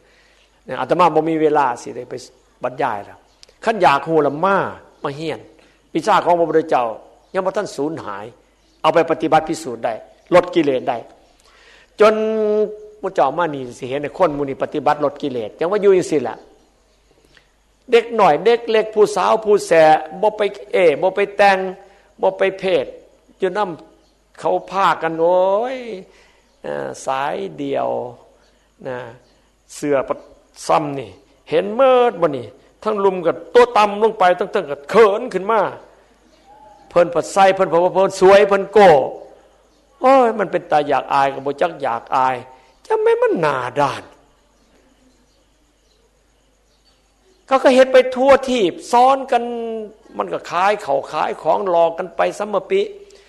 มันเอากิเลสกามของคนนั้นนะมาหลอกมันก็หลอกไปกิเลสกามเนี่ยกิเลสเครียดแค้นนะใส่เข้าไปคู่ย่างเนี่ยในโทรทัศน์ในละครละเม่งในวิธีการยังหูบ่ทอบ่ท่านก็จังซั่นล่ะก็สิเสียอยู่จังซั่นตลอดเวลาเอาล่ะอาตมาบ่เว้าเรื่องนั้นมันยาวมาสรุปให้ฟังมีเวลาอีกบ่จักนาทีสรุปให้ฟังว่าเฮ็ดจังใดเฮาจะสิเฮ็ดจังซี่ได้ฟังวางนี่สรุปจังน้อยนึงเฮ็ดจังไดจะเฮ็ดจังซี่ได้เป็นคนจังซี่ล่ะบ่ต้องไปเขาสิมายั่วมาย้วนเขาสิมาให้หลอกให้ไปเฮ็ดจังซั่นเฮ็ดจังซี่ไปญาติไปแย่งเขาบ่เอาแล้วเอาซ้ำนี่เรียกว่าสันโดษพ่อบ่เอาเลยซ้ำนั่นเพราะเขาขนาดเขายังว่าท่านพ่อเด้ซ้ำนั่นเขายังว่าน้อยไปเลยเนี่ยอันพวกที่มันเต้นๆดีๆอยู่ในโลกนั่นเงินจังสิเป็นต้นได้มาหลายปานใดมันก็บ่พอยศตำแหน่งนี่ได้มาหลายปานใดมันก็บ่พอได้อำนาจยศนี่คืออำนาจเงินนี่คือสารพัดนึกได้เท่าใดก็บ่พอยศคืออำนาจยศใหญ่ปานใดสูงปานใดก็บ่พอมันสิเป็นเจ้าโลกพุ่นได้คู่มือนี่คนนี่มันซ่อนอยู่ซ่อนแฝงเนี่ยประธานาธิบดีนายกของแต่ละประเทศว่าเป็นผู้ใหญ่ของประเทศเป็นผู้ที่มีสิทธิ์มีอำนาจในประเทศใหญ่ที่สุดบ่พอมันสิต้องไปใหญ่ประเทศอื่นสิต้องเคารพนับถือประเทศอื่นสิต้องย่านต้องเกรงให้เป็นใหญ่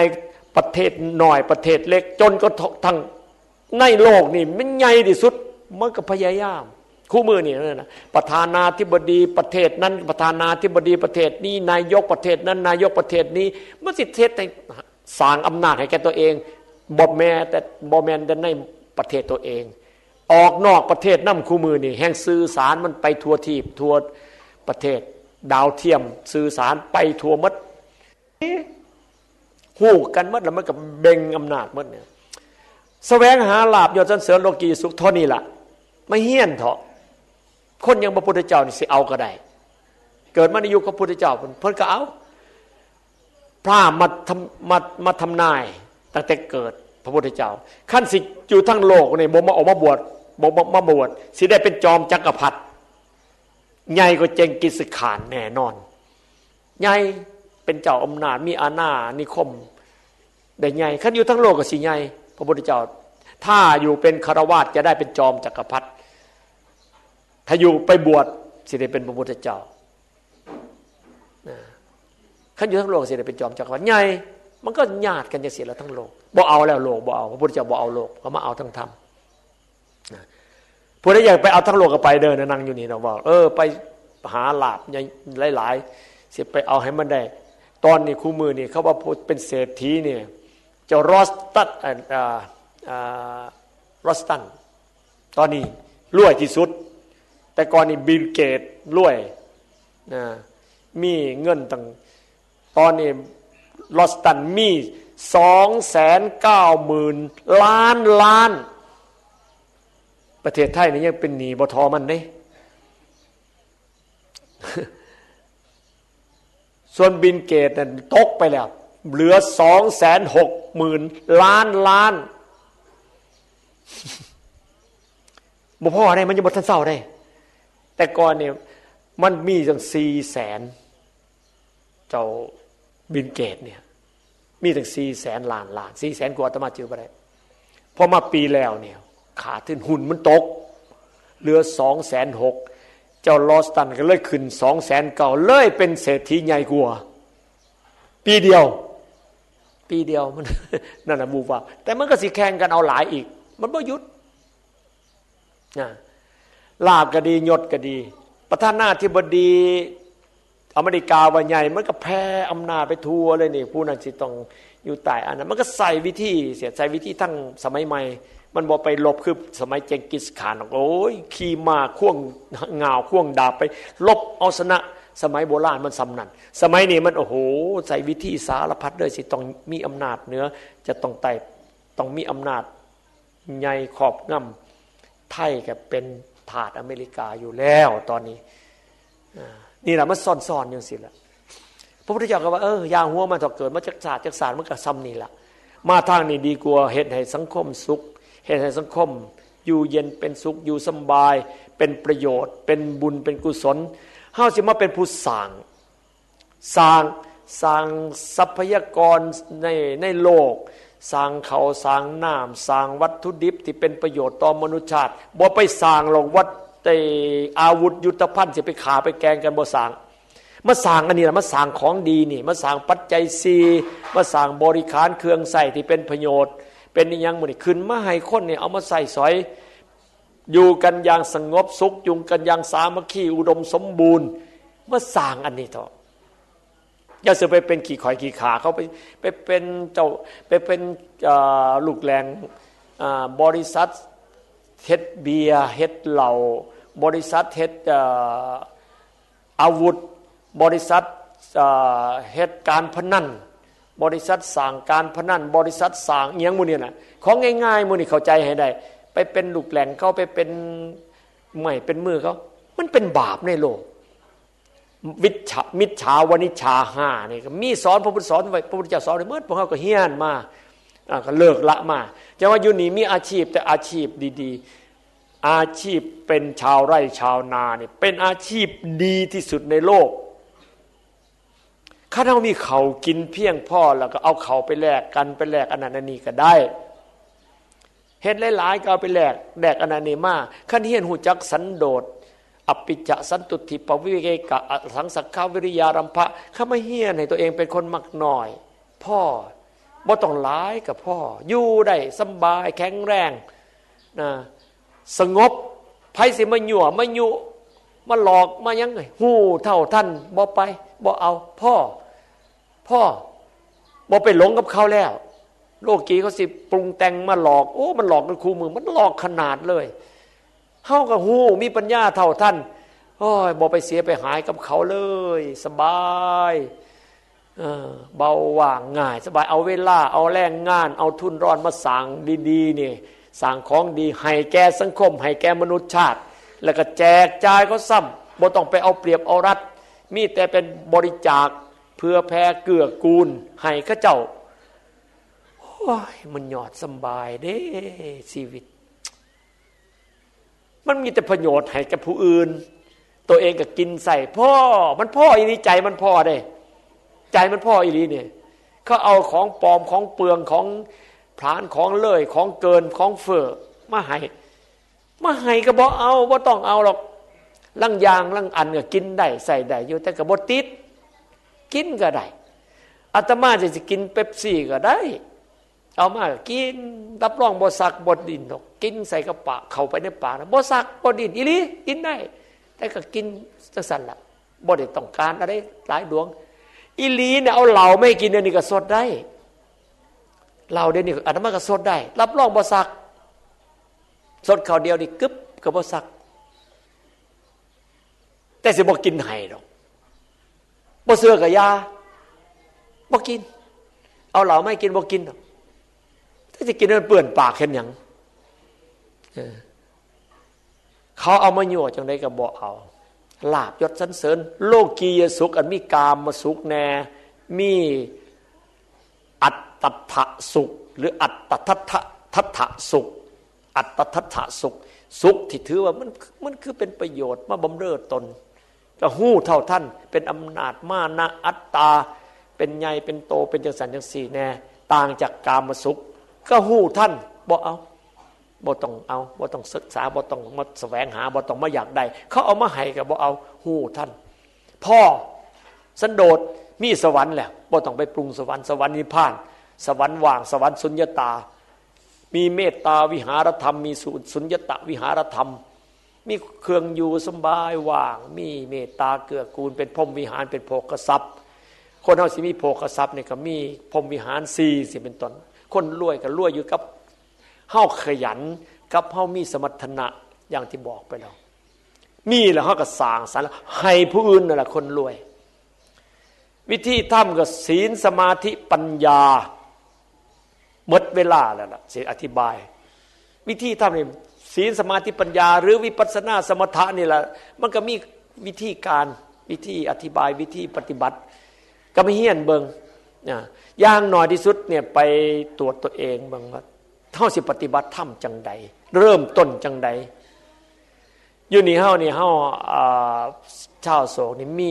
กรรมฐานใหญ่อยู่กรรมฐานหนึ่งอบายมุขอบายมุขมีอย่างแน่นั่นแหละกินเหล้ากินยาการพนันอบายมุขพุทธเจ้าสอนไว้อบายมุข6อบายมุข4ไปหาเบิ่งเลิกพนันมวยเบิ่งมวยเบิ่งการละเล่นมหรสพมอมเมาเลิกตั้งใจแล้วตั้งเป็นศีลเลิกมันดื้อๆซะก่อนขั้นวิปัสสนาเป็นบัดนี้โอ้ยอันนี้มันผ้าตกต่ำตัวผ้าสัวตัวจังสันสิแล้วก็ลดจางคายไปย้อนว่าเห็นด้วยเหตุผลย้อนว่ากิเลสมันจางครอบว่ามันเห็นว่าความจริงมันมันคักแต่แท้นอนนี่เนาะมันแม่นอีหลีด้วยนี่มันเห็นความจริงของความจริงเห็นผู้อื่นเฮ็ดได้ว่าเป็นจริงเห็นว่าเฮาเฮ็ดได้แล้วมันก็อีหลีเลยเนี่ยมันแม่นคักๆด้วยเนี่ยมันดีกว่าก็ไปติดไปยึดพิสูจน์มาเรื่อยๆลดละมากจังสิมาเป็นสังคมแบบนี้อาตมาว่าคู่มือเนี่ยเป็นของแปลกนี่สังคมนี่เสียเนี่ยแปลกแน่นี่ผู้เจ้าว่าแปลกบ่ฮะคำว่าพ่อเฮ้ยคนหมู่นี่คือเป็นจังไดนี่ตั้งแต่เด็กหน่อยไปจนตั้งหัวงอกอยู่จังซี่อยู่กันงอมๆแง้มๆอยู่นี่บ่มีดอกตีกันขากันแกล้งกันหายๆวือๆกันปูดปาดว่าผู้ใดออกเสียงแห้งๆเนี่ยสะดุ้งอายล่ะมันบ่มีกันนะผู้ใดสิวือขึ้นมาผีเข้าปุ๊บโอ้ยฝ้าวเก็บฝ้าวเมียนขึ้นเหิงไปเฮ็ดไปหลายมันอยากอายที่ล่ะมีหิริมีโอตตัปปะมีหิริมีโอตตัปปะฮู้จะสิมันโทษสาแห้งบ่เฮ็ดบ่เป็นจะสิมันเป็นกามมันเป็นราคะแห้งบ่เฮ็ดจะสิไม่ขี้โลภหลายอยากอายมันมีหิริมีโอตตัปปะเป็นเทวดาคนนี่แหละเป็นเทวดาว่าแล้วมันย่องตัวเองย่องพวกตัวเองนี่แหละคนเทวดาบ่มันเป็นผู้เดียวเป็นหมู่เลยโอ้เทวดาเป็นหมู่มันบ่เครียดบ่ขี้โลภอายขั้นตัวเองสิโลภผัดอายขั้นตัวเองเกิดราคะกะอายขั้นตัวเองสิ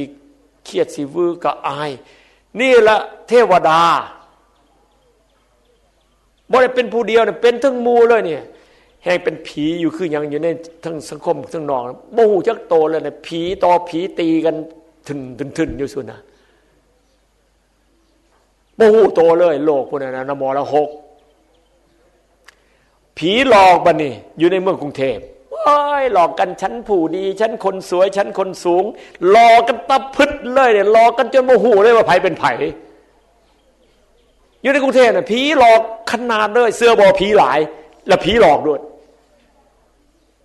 ในบ้านนอกนี่ยังผีเนี่ยเห็นโดดนี่โอ้นี่เป็นผีตาทะมึงถึงไอ้โจรไอ้นี่คนมันหลอกกันบ่เคยเก่งเลยนะมันจับได้อยู่บ้านนอกนี่มันหลอกบ่เก่งอยู่ในเมืองอยู่ในกรุงนี่โอ้ยยอดหลอกเลยผีหลอกขนาดนักให้ฮู้ความจริงว่านั่นล่ะผีแท้ๆนี่ล่ะเทวดาแท้ๆแล้วเป็นยังไงได้อยู่กันสงบสบายอยู่กินขั้นเขาบอกว่าไปหอดเมืองภาษีอานแล้วสิมีต้นกัลปะพฤกษ์ไปหันก็ยิบกินได้ไปหีก็กินได้นี่ล่ะสาธารณโภคีมีกินโฮมกันผู้นั้นเฮ็ดผู้นี้เฮ็ดก็มาโฮมกันผู้ใดมักน้อยสันโดษกับบุญของเขาเองบ่ต้องไปเปลืองไปผานมันก็บ่เป็นนี้มีแต่เฮ็ดมาใส่มีแต่เฮ็ดก็มาโฮมไม่ซอยกันกินซอยกันใส่ผู้นี้ก็เฮ็ดหลายแต่กินน้อยใส่น้อยเขาก็แห่งมีกำไรติล่ะมันได้ประโยชน์แก่ผู้อื่นกรรมกองโฮมกันนี่แหละเป็นต้นกัลปะพฤกษ์อยู่กองกลางสาธารณะผู้นั้นก็มาหยิบกินกองกลางใส่กันบ่ต้องมาว่านี่ของกูนี่ของกูนี่ของผู้นั้นผู้นี้ญาติกันแย่งกันบ่แล้วเมืองนี่บ่แล้วบ่เป็นแล้ว นี่โมเมนต์เบาเล่นได้ในเรื่องอีหลีเรื่องอีหลีเงินข้ามกับมาโฮมกันของเขาเนี่ยกับมาโฮมกันเป็นส่วนกลางกินใส่น้ำกันเด็กหน่อยเด็กๆหอดผู้เฒ่าผู้แก่ใส่กองกลางนี่แหละมีต้นละประพฤกอยู่ในกลางเมืองใส่น้ำกันห่วมกันนี่ของจริงสีอารยเมตไตรเป็นจังซี่นี่ของจริงบ่แม่นเฮ็ดเป็นตัวอย่างให้เบิ่งซื่อๆเด้นี่เป็นมาแล้วหลายปีแล้วบ่อนอื่นศรีสะอโศกเป็นมา20กว่าปีแล้วสันติอโศกปฐมอโศกเป็นมาเป็น20ปีแล้วนี่สิเกิด5 6 7ปีก็สร้างมันบ่ทันใหม่แต่ก็คือกันนั่นล่ะใส่น้ำกันกินน้ำกันเป็นพี่เป็นน้องกันบ่มีเขียดบ่มีโกรธกันเหือแห้งแบบโลกบ่มีราคาแห้งๆปั่มข่มขืนฆ่าบ่มีเมืองนี่หมู่นี่ล่ะเฮาสิพัฒนาไปให้ดีกว่านี้อีกนี่ยังบ่ดีปานใดเด้นี่ยังดีอเจาะเฮาก็เป็นตัวอย่างอเจาะยังบ่ทันใหญ่บ่ทันโตปานใดเนี่ยก็สิเฮ็ดพัฒนาขึ้นไปอีกให้ดีกว่านี้อีกอยากได้จังซี่บ่นะอยากได้บ่โอ้ยมีตนซ่อนบ่ได้อยากได้เลยอุตส่าห์ว่าสิเอาของดีมาให้มาอวดของดีมาเอามาเผยแพร่บ่น้ำลายไหลเลยบ่เซยเลยโอ้ยเดี๋ยวว่าสิน้ำลายไหลบ่อยากได้บ่อยากได้ก็ไปเฮ็ดเอาอยากได้ก็ไปเฮ็ดเอาคนนี่ล่ะเฮ็ดได้ของพระพุทธเจ้านี่มันยืนยันทายพิสูจน์เลยว่าของพระพุทธเจ้านี่คนเฮ็ดได้มีผู้ปฏิบัติดีปฏิบัติชอบอยู่ตราบใดต่อบ่รู้เพิ่นว่าจะได้ต่อมีผู้ปฏิบัติดีปฏิบัติชอบอยู่ตราบใดโลกบ่เคยได้ยินบ่พระพุทธเจ้าเพิ่นว่าโลกไม่ว่างจากพระอรหันต์มีผู้ปฏิบัติดีปฏิบัติชอบอยู่ตราบใดโลกไม่ว่างจากพระอรหันต์ของพระพุทธเจ้าเนี่ยขอให้เฮี้ยนให้มันถูกให้มันแมนอีหลีแล้วก็เอามาปฏิบัติเอาสิได้อาตมาบ่อยากเว้าหรอกว่าในบ้านนี่เมืองนี่มันเป็นบ้านเมืองแบบที่บอกนี่แหละบ้านเมืองภาษีอ่านมีต้นละกันละประพฤกกินใส่บ่อดบ่อยากเพราะว่าเฮามักน้อยสันโดษแล้วเฮาก็สร้างหลายๆมันก็เหลือแบ่งแจกซ้ำนี่แจกจ่ายบ้านผู้นั้นผู้นี้เฮ็ดจังซี่นะเนี่ยอยู่กินไปบ่ไปมักใหญ่มักมากบ่ไปหลงเขาหลอกเขายังสิอยู่สบายสงบเสงี่ยมโลภโกรธหลงบ่ขาบ่แกงบ่แย่งบ่ชิงบ่มอมบ่เมากันอยู่กันสบายอมล้อมแรมแนวนี้ล่ะสังคมที่มีศาสนาสังคมที่เป็นเมืองมีศีลมีธรรมสังคมที่อยู่กันยังเป็นสุขมีบุญมีคุณอาตมาว่าแนวนี่ล่ะเมืองไทยเมืองพุทธนี่สิเฮ็ดจังซี่ให้มันได้อาตมามีชีวิตอยู่อีกจักปีก็แล้วแต่สิขยายผลอันนี้ต่อไปให้เกิดไปอีกเรื่อยๆหลายหมู่หลายกลุ่มตอนนี้ก็มีเครือข่ายมีหมู่สิเป็นจังซี่ไปนำเฮ็ดไปเรื่อยๆนี่ขยายไปคิดว่าอีกบ่เหิงปานใดหรอกเพราะว่ามันร้อนมันทุกข์มันลำบากหลายแล้วคู่มือนี่มันต้องการทางออกรัฐบาลก็ตามนักวิชาการก็ตามแม้แต่ทางศาสนาก็ตามเขาก็อยากได้ของดีจังสิละของพระพุทธเจ้าแท้ๆจังสิละเฮ็ดแล้วก็เป็นคนจังสิละคู่มือนี่อาตมาพาจังสิขึ้นมามีผลจังสิคนเขาต้องยอมแน่แต่ก่อนนี่เขาเข้าใจผิดหาว่าอาตมาในผ้าผิดผ้าออกนอกรีดนอกทางแต่ว่าฮอดมือนี้แล้วนี่หลายคนบอกมันเข้าได้เนี่ยเข้าแต่พระพุทธเจ้าเพิ่นเว้าเพิ่นว่าเอาเพิ่นสอนเอาไว้มันเข้าตัวนี่เขาก็เลยย่อมๆเนี่ยแต่ก็ยังบ่ไว้ใจยังคือพวกอาตมานี่เฮ็ดผักซี่โรยหน้าหลอกไว้ทั้งหลังเอามาคนมาสอบมาเบิ่งเอานักสืบระดับโลกมาเลยมาสืบมานอนอยู่นี่จักปี2ปีเบิ่งติว่ามันมีอันใดซ่อนอันใดเสื่องอันใดหลีอันใดลบอันใดหลอกแล้วได้เอาไว้ทั้งหลังอันใดแน่มาโลดมาค้นหาอยากให้เห็นได้เพราะอาตมาเนี่ยอยากให้ผู้คนเห็นใส่เอามาโลดเฮาหูเฮาเสื่อมันว่าเฮาใส่บ่เนามานอกจากบ่เนาแล้วใส่บ่เหม็นอีกต่างหาก แม้แต่ใส่บ่เหม็นข้าวโยกกินแต่ผักแต่พืชมันสิเหม็นข้าวยังไงคนกินศีลกินปลากินเสือกินสางมันก็ใส่ข้าวทั้งเน่าทั้งข้าวนี่ใส่พืชเน่ากับพวกวันนั้นละพืชผักแม่นบ่มาโลดมาเห็นใส่อยากให้เบิ่งใส่นะอยากให้เบิ่งนี่เลยอยากให้อยู่เหิงๆอบรมเนี่ยตอนแรกตกลงกันกับธนาคารเกษตรว่าจะอบรมกัน3 มื้อ4 มื้อ3 คืนอาตมาก็อยากให้อยู่จัก7 มื้อพุ่นใด7 มื้อ6 คืนหลายคนแห่งอยากอยู่10 มื้อ9 คืนพุ่นละมันสิไหวบ่ว่าซั่นว่าเขาก็สิว่ามันสิบ่ไหวมันสิโอ้ยมันก็ว่าดีนะแต่มันต้องอดต้องทนนะก็เลยลดกันมาแต่มาสุดท้ายต่อรองได้เอ้าอยู่กันหามื้อ4 คืนก็แล้วกันก็ได้เท่านี้อ้าวเท่านี้ก็เอาได้ซ้ำนี่ก็เอาหามื้อ4 คืนบางคนก็บอกโอ้ยมื้อนี้มื้อ4แล้วมื้ออื่นหาไว้โอ้เสียได้มื้อบ้านนะหลายคนเนี่ยแต่หลายคนก็บอกโอ้ดีอยู่เนาะแต่มันก็หนักอยู่กันแต่มันก็ดีเลยเนาะโอ้แต่มันก็หนักอยู่มันก็ดีสิมีบ่จะคน2 คนเนี่ยว่าโอ้อยากอยู่ไปอีกสัก7 มื้อ8 มื้อ10 มื้อมีบ่ยกมืออยู่เนาะให้ลองยกมือมึงด้วยสิอยากจะต่อ5 มื้อนี่หน่อยไปหน้าอยากอยู่ต่ออยู่มีบ่เอาลองยกมือผู้ใดหลายคนอยู่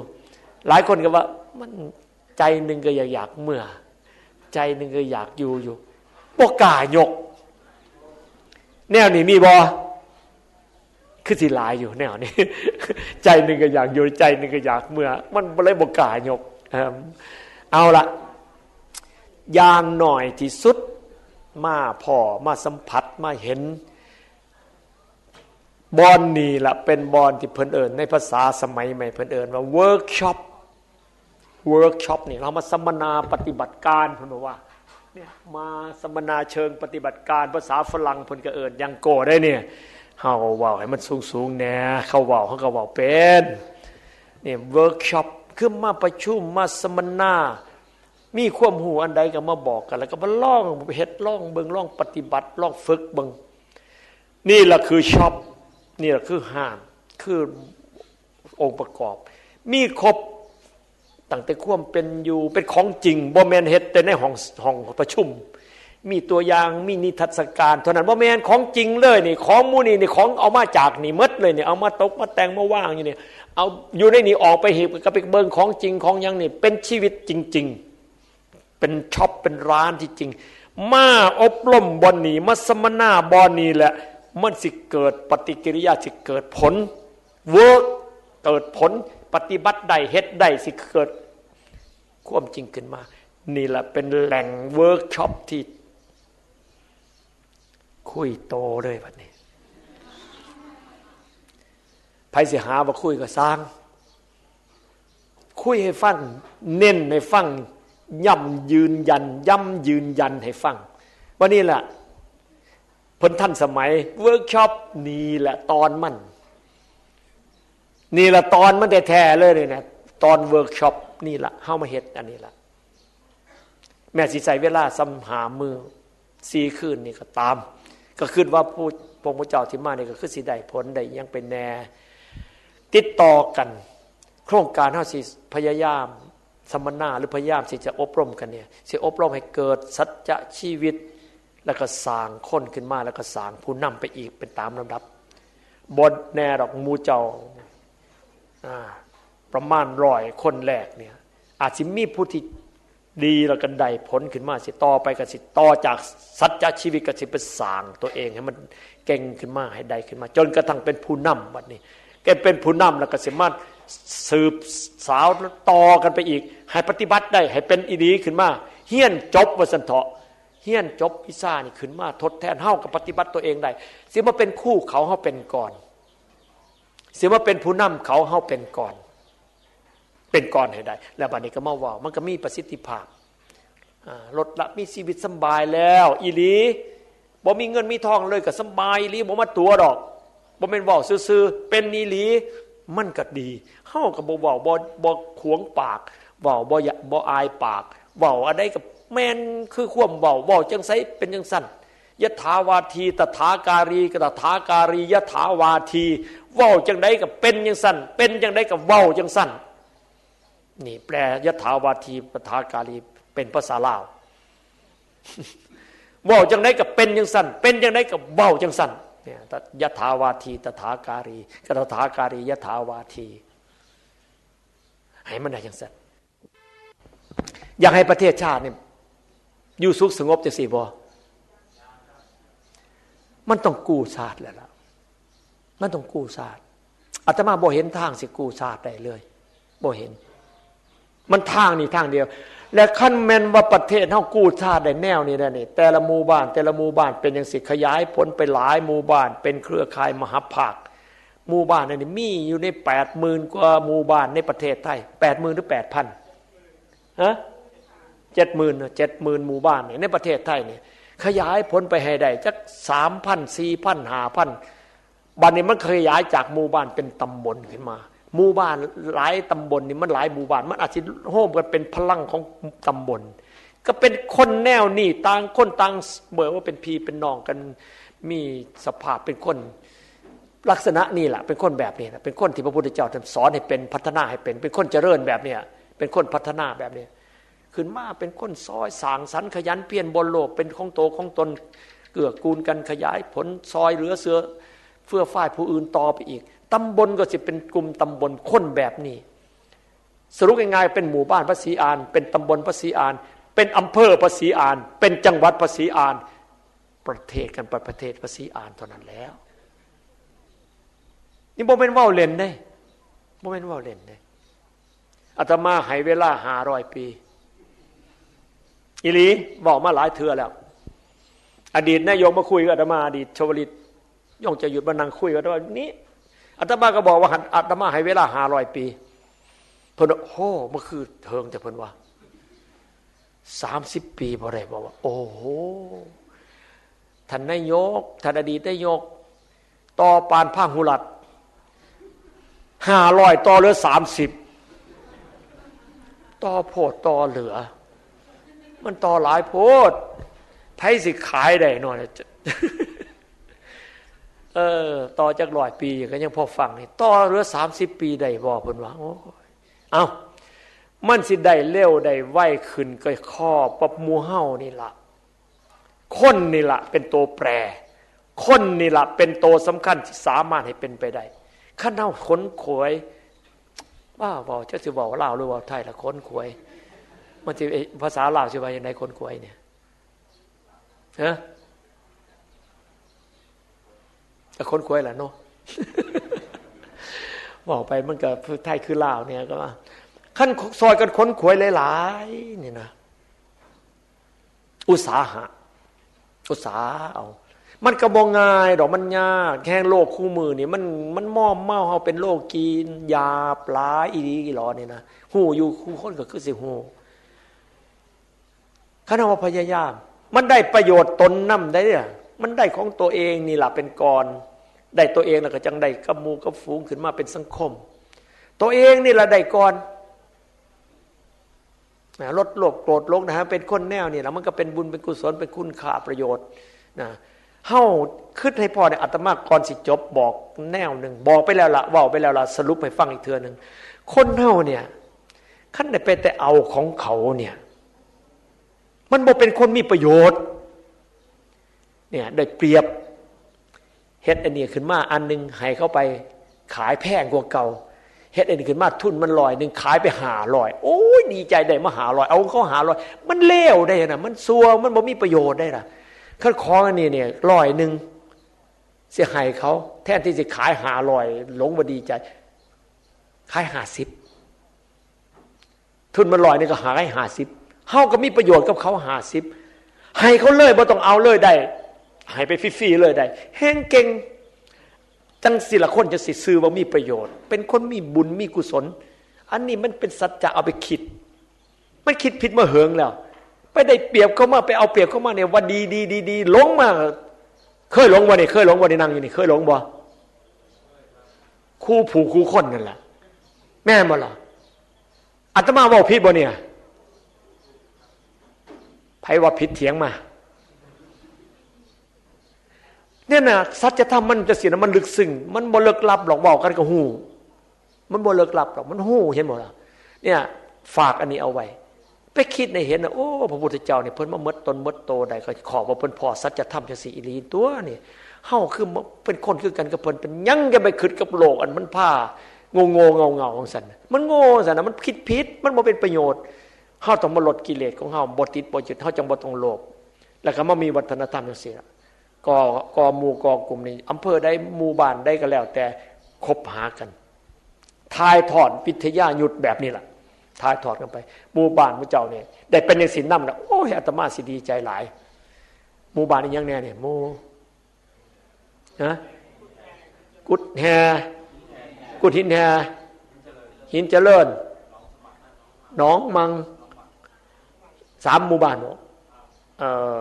กุดหินแฮกุดบ่บ้านหินแฮหมู่บ้านหินแฮหินแฮเจริญหินเจริญหินแฮหินเจริญกุดมังหรือมังซื่อน้องมังนั่นล่ะมา3หมู่บ้านนี่ได้คัน3หมู่บ้านนี่อาตมาก็สิขี้โพอยู่ได้เนี่ยขี้โพเลยอยากได้หมู่บ้านแล้วมาหมู่บ้านแล้ว100นึงนี่มาหมู่บ้านแล้ว30สมมุติว่าซะได้สักหมู่บ้านแล้ว20นี่หลุดไปสัก10นึงเท่านั้นได้สัก20นี่พอใจแล้วบ่ต้องบอกเลยได้30เนี่ยบ่ต้องบอกเลยโอ้ยอาตมานี่คือสิเหาะได้เลยคันได้หมดมาหมู่บ้านละ30ได้หมด30เนี่ย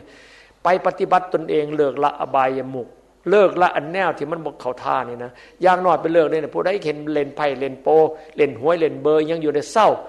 นะสูบยากินยาดูดยาอันนั้นนี่ผู้ใดมักแต่งตนแต่งตัวผู้หญิงอ่ะมักแต่งตนแต่งตัวเลิกมันเปลืองมันผานมันบ่ทันเขาดอกเขาหลอกคู่มือนั่นแหละจังน้อยก็สันจังน้อยก็ยาวจังน้อยก็สันจังน้อยก็ยาวส่วนสูงส่วนเตี้ยหลอกกันอยู่คู่มือจังน้อยก็ท่าสีเขียวท่าสีแดงมันท่าปากดำซ้ำคู่มือนี่มันสิบ้าไปถึงไสก็จะบ่จัก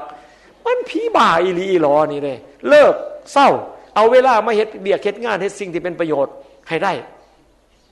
นะนี่ล่ะเป็นทางปฏิบัติสิไปหลุดพ้นจากนรกหลุดพ้นจากทุกข์ยากหลุดพ้นจากคนซัวคนโทรมคนเสื่อมคนบ่ฉลาดมาเป็นคนฉลาดแบบเขาหาว่าโง่เนี่ยมาเป็นอย่างเสื่องมึงโง่บางทีเฮ็ดทำมาหาใดก็บ่เป็นของตัวเองเอาไปให้กองกลางมืดมันคือสัวแท้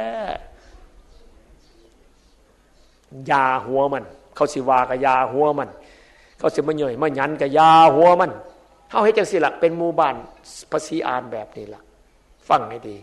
เอาละเว้าไปหลายมันก็สิฮอดโมงนึงพุ่นล่ะเอ้ยมันมีแนวเว้าอยู่เว้ยพอเลยจบดื้อๆเอวัน